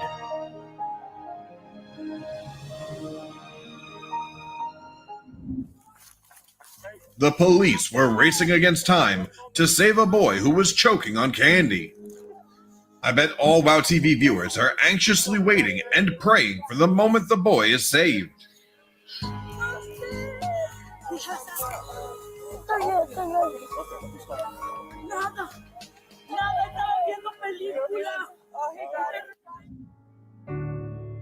Traveling during a heavy snowfall is incredibly challenging, but things are going to be all right when strangers are all ready to lend a hand.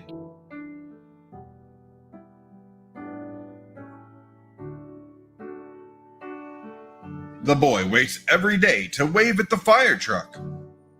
Finally, today his sweet gesture finally got a response. We've seen some of these. They're all intermixed with other ones, yes. Oh my gosh, I'm gonna cry. Oh, thank you.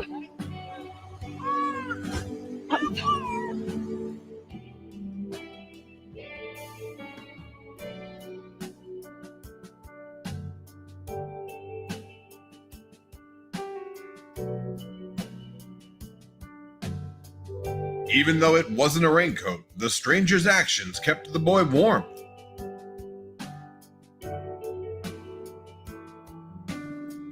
While everyone was panicking, the brave driver ran in to put out the flames. But remember, safety comes first. Don't rush into a fire without protective gear and firefighting equipment. Up to 95% of sudden cardiac arrest cases don't end well due to a lack of timely first aid. Thanks to the nearby medical staff, the old man was lucky to be in the remaining 5%.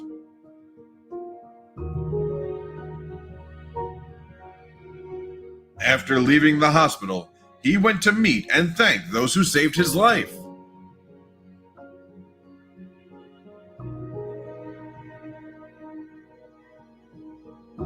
They didn't need to say much. The warmth between them came through in their simple actions.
A simple act, but enough to spread warmth in the rush of life.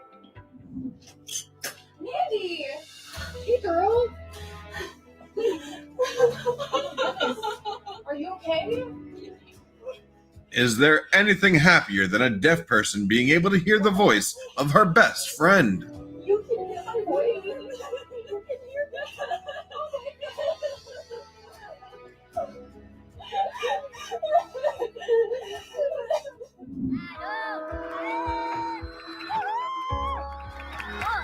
As individuals, our strength is limited, but when we come together, we're capable of incredible things, like saving this whale from being beached. Without wearing a firefighter's uniform, the man was still ready to help put out the fire. He's definitely the best partner in today's video.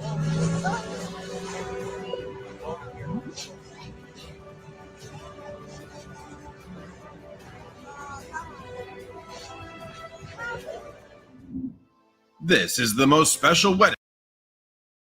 Now that was crazy, but that ain't no joke. That dude, those hoses are hard to finagle around when you're one person. There's usually supposed to be two guys on a hose. They obviously couldn't. And that guy did it in shorts with no shirt on. That's nuts. But God bless him, because that's hard work right there. In today's video, where the venue wasn't a church but a hospital.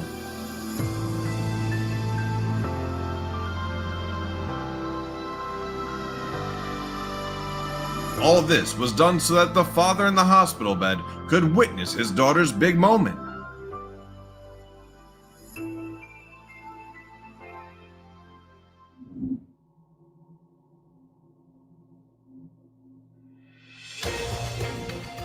With only seconds left before the train arrived, the young man managed to keep both of them safe. I'm sure all WOW TV viewers would act the same way when seeing such a scene.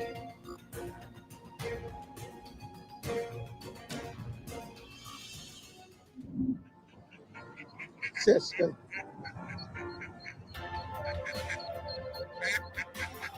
Over here and let him.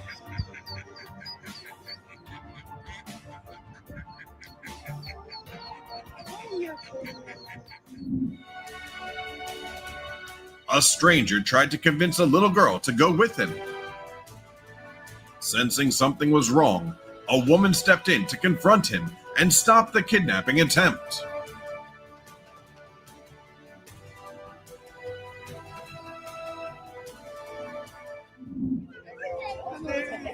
La Murga de Austin is a band for Austin FC fans.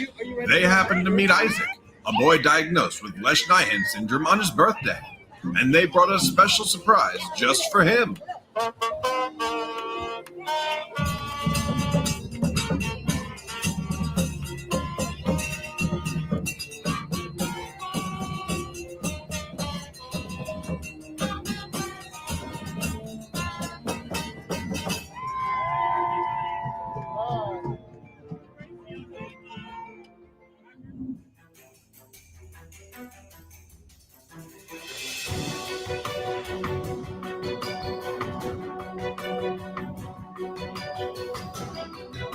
The Heimlich maneuver is crucial in situations like this.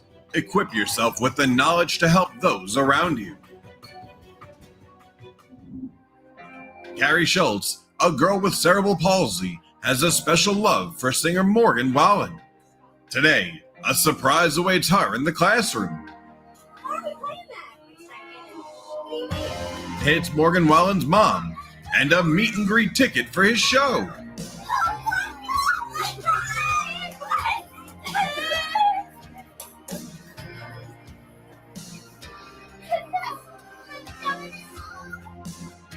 Some Liverpool players took time to visit Alder Hayes Children's Hospital.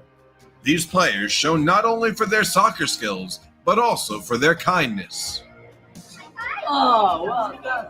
Yes. Thank you. You're very welcome.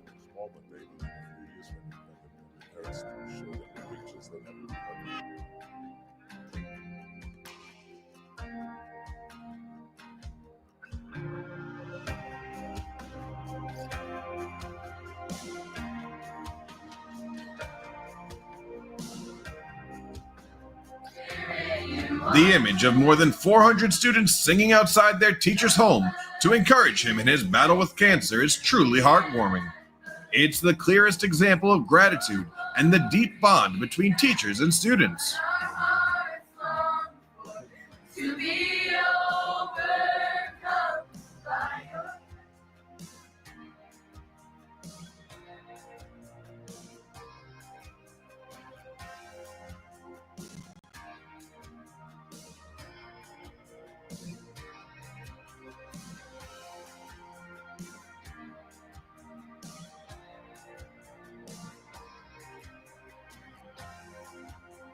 Gotta be careful with that stuff there, cat lady.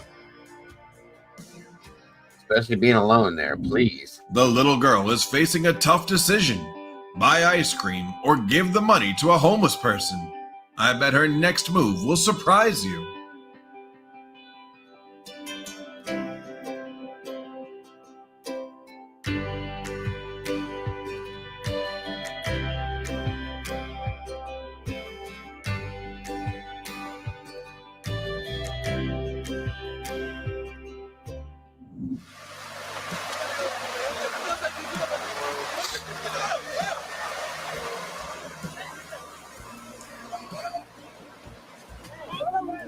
Trained yet compassionate hands reached out without hesitation to rescue the man from the raging flood.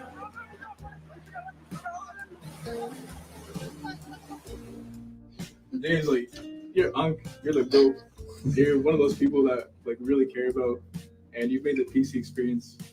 And you told us a while ago that you wanted to see your family in Nigeria, that you haven't seen in a long time. So our gift to you is a trip to Nigeria. So we have a card for you, and we also have a little gift inside.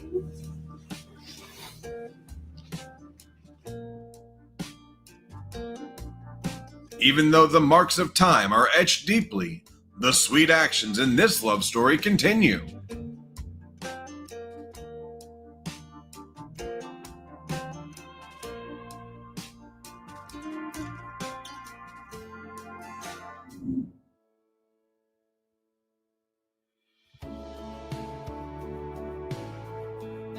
Helping others today is planting seeds for the good things we'll receive in the future.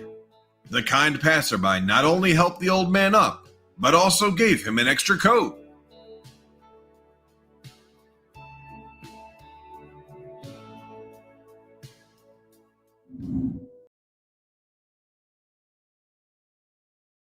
All right, there's enough of those for today. But they weren't too hard on you guys, some of them. Hang on here a minute. I was requested to run this. Give me a second.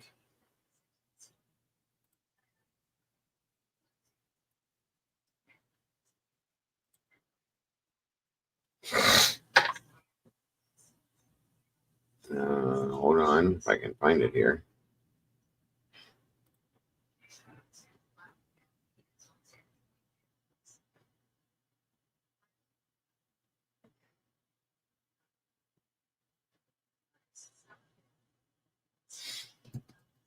What the hell? Okay, Tomboy, were you talking about the one about the with Jules, the one about the letter? Is that what you were talking about?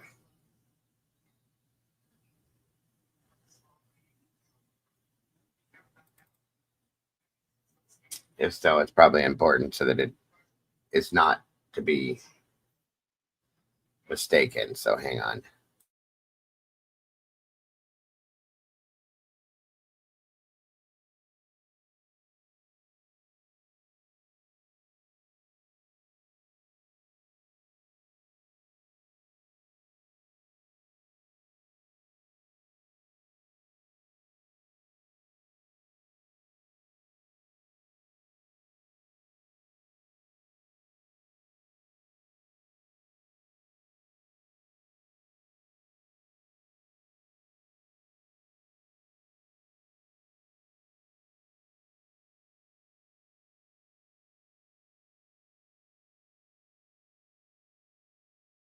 Okay, hang on. Let's review this real quick from Miss Jules of all trades. If this is what she was talking about, Tomboy asked about this. So I guess there's a letter that's been put out that supposedly Brian wrote. Now, I didn't believe he did, but she just verifies and clarifies as she does. Let's see what we got. But if the shoe fits and you feel offended, then homeboy, go feel all the feelings somewhere else, because I don't really care, honestly. We are not going to sit here for 1 second and entertain that this is real. And the fact that I have to come out and do a video and explain all the ways that this is fake AF is disgusting. But let's go ahead and just do what we do. Number one, right off the bat, if this was really an account being ran by either Brian from inside the jail or his attorneys, don't you think they would have maybe put a picture of him from inside a cell or something like that? Something more recent, not this old ass picture that we've seen since the beginning of time. Okay, that's number one. Okay, that's number one. Let's go ahead and just read this thing. First off, it starts hella dramatic. This is not the end. Cool, okay. On behalf of Mr. Koberger, I would like to share the follow handwritten message. should be following, and it's not handwritten, it's being typed. Let's continue. I have decided to accept the charges. As logically, there is no way to avoid the fixed evidence presented forth. I want to express my gratefulness. Thank you, everyone, supporting and writing to me personally. Incorrect punctuation again. You have uplifted, and for some reason, uplifted has like this weird white mark on it. Honestly, very strange. Hey guys, real quick, I just wanted to let you know that over on my second channel, I'm going to be covering the press conferences and the updates about what's going on in the Kerrville, Texas area floods. I was born and raised there. I have family there. We've been watching this nonstop, and I know that a lot of people are still missing. We have second graders from Camp Mystic still missing. The body count just keeps going up, and the tragedies, it's really just stacking. So if you guys are in that area or are keeping track of what's been going on since yesterday, the link for my last live where we watched the 10 a.m. press conference will be down in the description box. They announced they'll be doing another presser at 2 p.m. So I'll be live over there then. See you guys there. Now back to the video. You have uplifted me with your support, and it's how I go on day to day. This does not mean we are admitting guilt. Admitting is spelled incorrectly. This is merely, and again, that should be like a period, new sentence with a capital T. This is merely in avoidance to a death penalty unjustly given. We go from here. I love you all, comma. The fight and journey for my innocence is not over, with a quotation, and it's supposed to be like the end of this handwritten note that's, you know, typed actually instead of. First off, I'm going to say I don't believe this was written by somebody that's American. And Bicca Barlow definitely did not type this nor write this, because you can't speak. You can't talk this way and punctuate this way and know what you're saying is all I'm saying. Just like a picture of it. Hey, Brian wrote this. Ta-da! No, you know why? Because then they could have easily had somebody go and do a handwriting comparison and be like, yeah, that's fake. You know, because this isn't fake enough to fool people. Jesus, this is so pathetic. On behalf of Brian Koberger, Law Office of Bicca Barlow, with a phone number, with an email, and then I guess this was like on a TikTok because of the way that the song is on there. Honestly, I don't really care where this person got this from. What the hell? We have gone through, I don't know how many examples of how Brian Koberger is. He was so strict in his grading because he expected perfection that he was told that he had to chill out. We saw the way as a teenager he would write in these visual snowboards, how he would answer people on Quora. We have seen the way that he writes reports, and we are supposed to believe that he is sitting here with all of this incorrect punctuation, all of these misspellings. We're supposed to believe that one of these really regarded and just respected DNA experts that decided to put her career on the line to work on this case is not only going to release something so not okay in the middle of a plea in a sentencing, but also with all of these mistakes. Are we for real right now? So I say again, what is wrong with you? The people that are out here sharing this and being like, it's just started. I verified from a secret source that knows everything that this is valid. What is wrong with y'all? Y'all make us out here with. I did, Cat Lady. Mama Bear covered that too, and I had helped her. I was on their panel with her one day. There's a lot. She did a lot more. Jules did a lot more, but yeah, there's a lot of them. A lot. So great video too. Hey, Joanne. Real questions look stupid. I refuse to be lumped in with these people. I have a brain. I have real questions. So do thousands of us. But whenever a small portion of us do this kind of crap, we're not supposed to just stand by and be okay with it either. So here I am. Yep. Let me know what you guys are thinking about this. Yeah, I agree with her. That's definitely not. And guys, please go over and if you follow Jules. If you don't, please do subscribe to her. Like the video, let her know your thoughts on it, and let her know that we agree. We don't need this kind of stuff for what we've been through already with this case. This just makes the rest of us look bad, and we don't need any more of that. We've done quite fine on our own. Just saying. It's definitely not a real letter. It was written by somebody, in my opinion, like I said, that doesn't speak English. Okay, and it's not real. It's fake. So, good job. Appreciate her putting that out there, because it's definitely not what we thought or what they want people to think it is.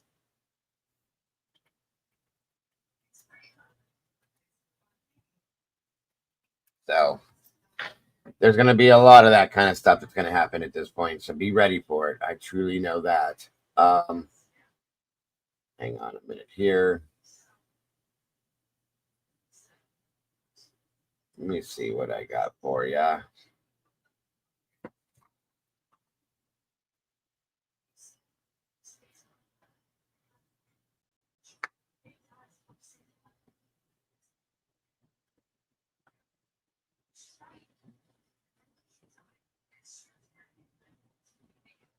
One second.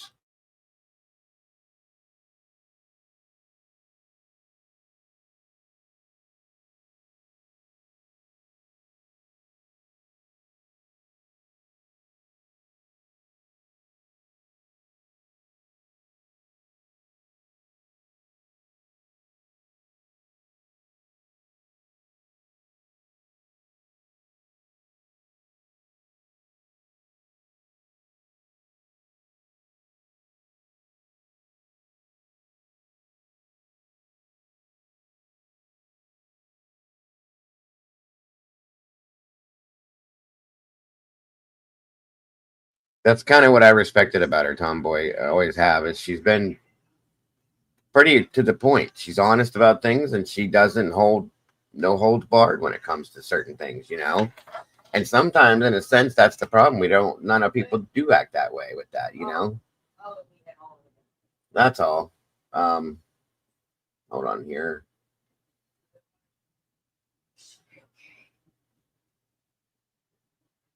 One minute.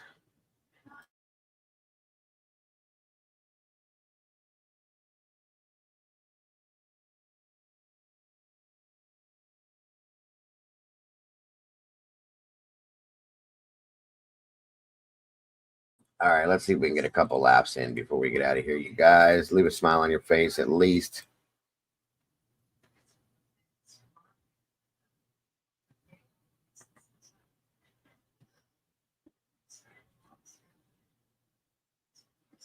I don't think you did, Heather. I don't. That's just my opinion.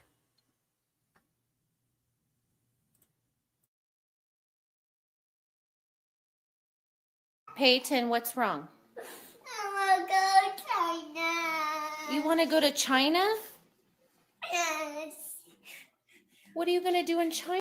This little one reminds me of Alicia's youngest one so much. It's so cute. China. You want mac and cheese? Creamery? Okay. Have a great day, Jody. God bless, dear. Be safe out there. We'll see you soon. Peanut butter and honey? Peanut butter and banana? Peanut butter and jelly? What about cereal? What about candy? Oh, yeah, again, no.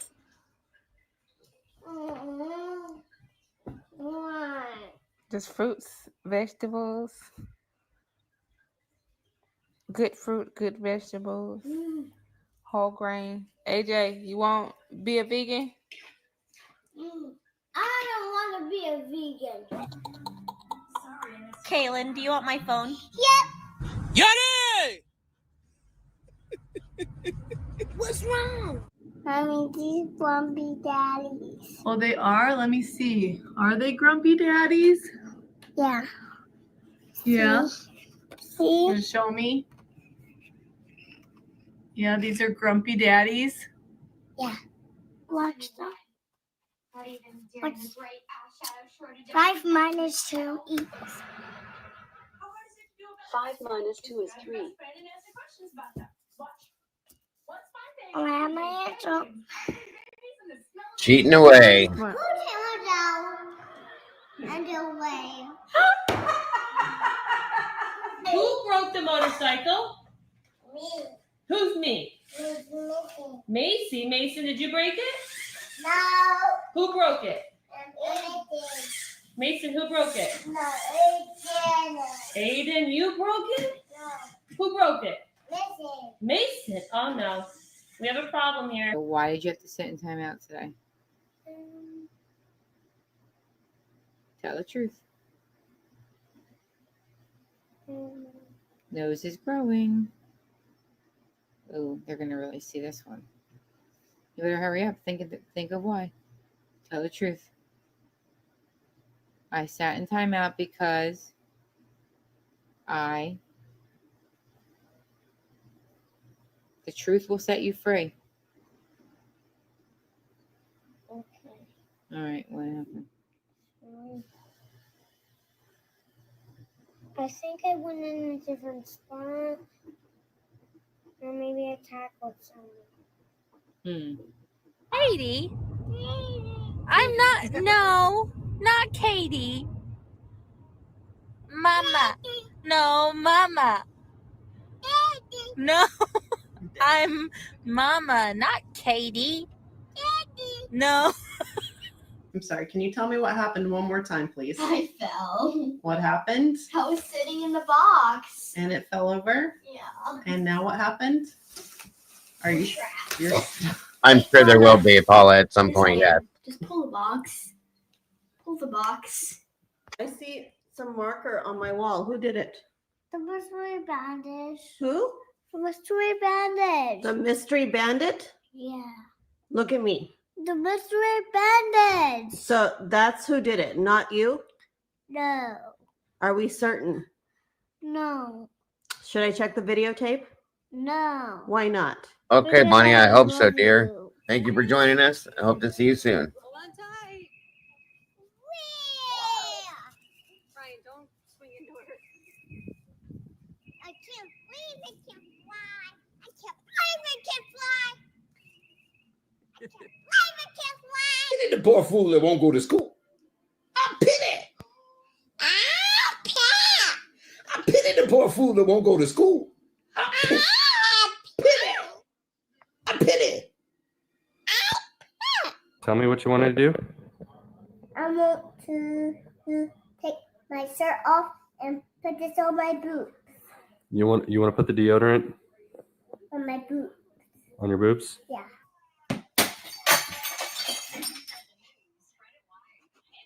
Oops. What did I hit?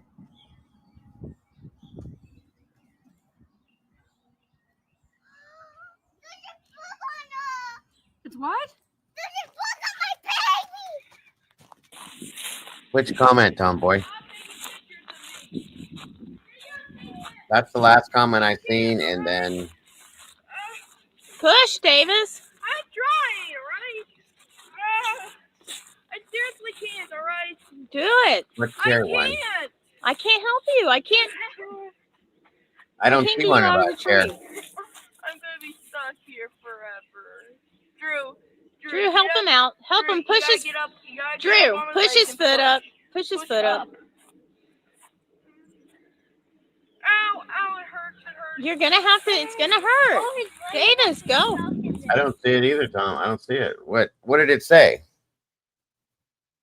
Try typing it again and see if it disappears. I can't imagine it would be something. It wouldn't have been anything that YouTube would have removed, would it? Probably, very possibly, Bonnie, a little bit later. I didn't even see it in the first place, Tomboy. That's the last comment I see right there. Or no, that was not yours. Sorry. Where did it go? That one. Sorry, right there.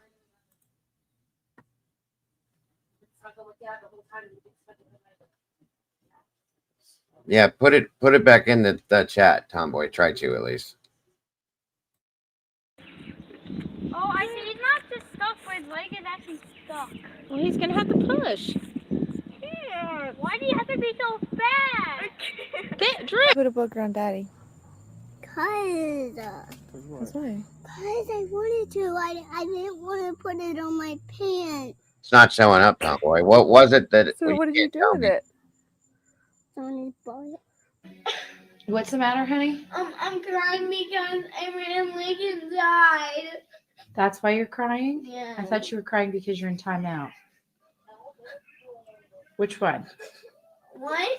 Are you crying because you're in timeout? No. Oh, okay. Why are you crying? Because Abraham Lincoln died. Are your tonsils taken out? Yes. And they want them back. You want them back? Why? Yes. Because why? You get to have bagels still. Look. My school and my tonsils back. So did you sleep pretty good last night? Uh-huh. You dream about anything? No. I have to get my deep sleep for that. I didn't go my deep sleep. You didn't go in your deep sleep? Uh-huh. Why not? Daddy took the covers off of me. And I said, "Ooh, why does Daddy gotta take my covers?" You did?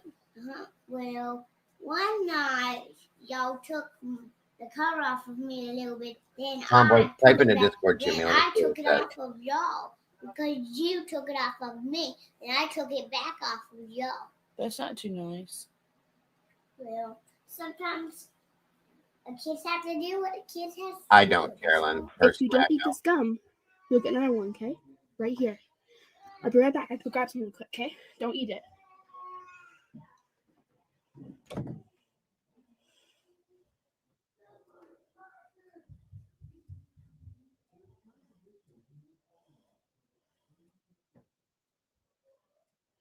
Yeah, I saw what you left me in Discord. I was gonna leave it for the other show that I may do, and you cover that, but I don't see anything about a tear in there. Done, Piper, done. Done. Getting in, what's wrong? I just want to build a mini force field, but you won't let me because it's electricity. It has metal. You want to build a mini force field? Yeah. In the house. Yeah. What's out there? A tomato. What does a tomato do? It's bad. It can see us. Oh, really? Yes. What do you want to eat? Broccoli. You want pizza or broccoli? Broccoli. Pizza. Or broccoli. Okay. You want chocolate cake or broccoli? Broccoli. What is wrong with you? What kind of kid are you?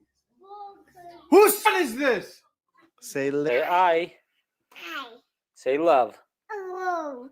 Say you. Me. No. Say I. I. Say love. Oh. Say you. Me. No. Say I. I. Say love. No. Say you. Me. No. No, Finn.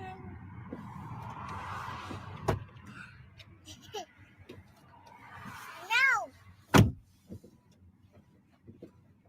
There. Bad time? No. Did you have a good time? No. Did you have a bad time? No. Did you have a good time? No. Did you have a bad time? No. Are you happy? No. Are you mad? No. You sure? No. What are you going to order to drink, Aunt Carden? Vodka. Hey, we're not elves, they're kids.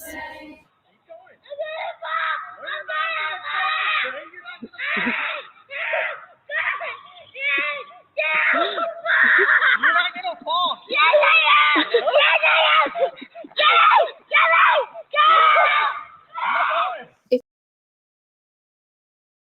All right. Well, that'll do it for today.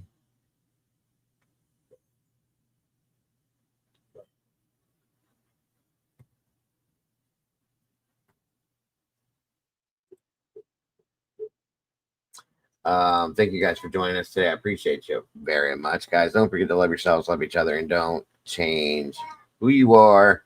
You are the beautiful people, and I appreciate you all so very much. Hope that made you smile a little bit. Have a great day, folks, and hopefully I'll see you here a little bit later. Thank you to the Blue Crew. You guys are amazing. As always, God bless, folks. See you very soon. Bye-bye.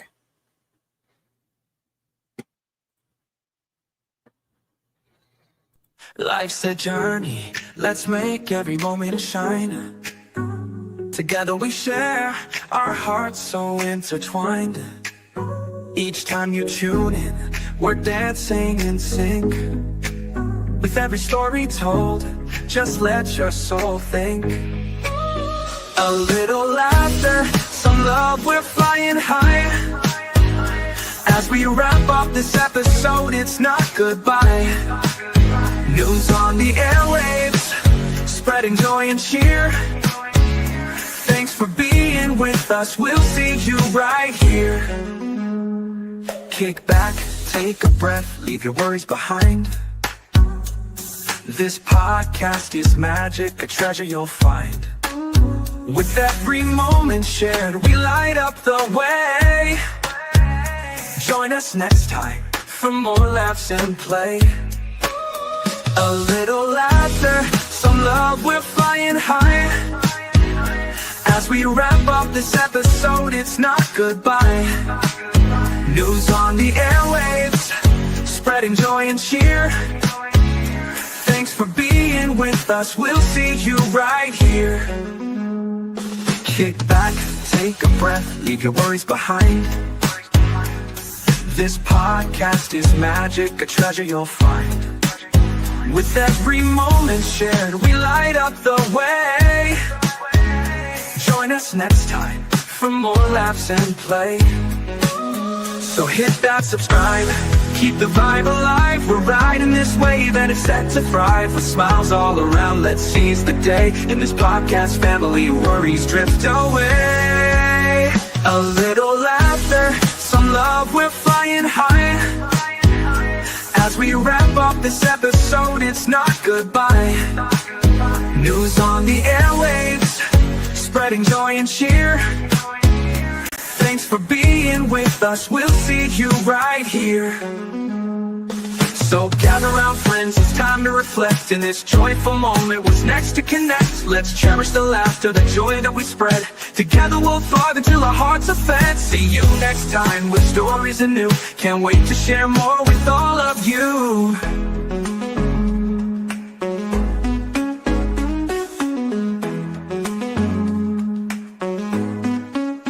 So hit that subscribe, keep the vibe alive. We're riding this wave and it's set to thrive. With smiles all around, let's seize the day. In this podcast family, worries drift away.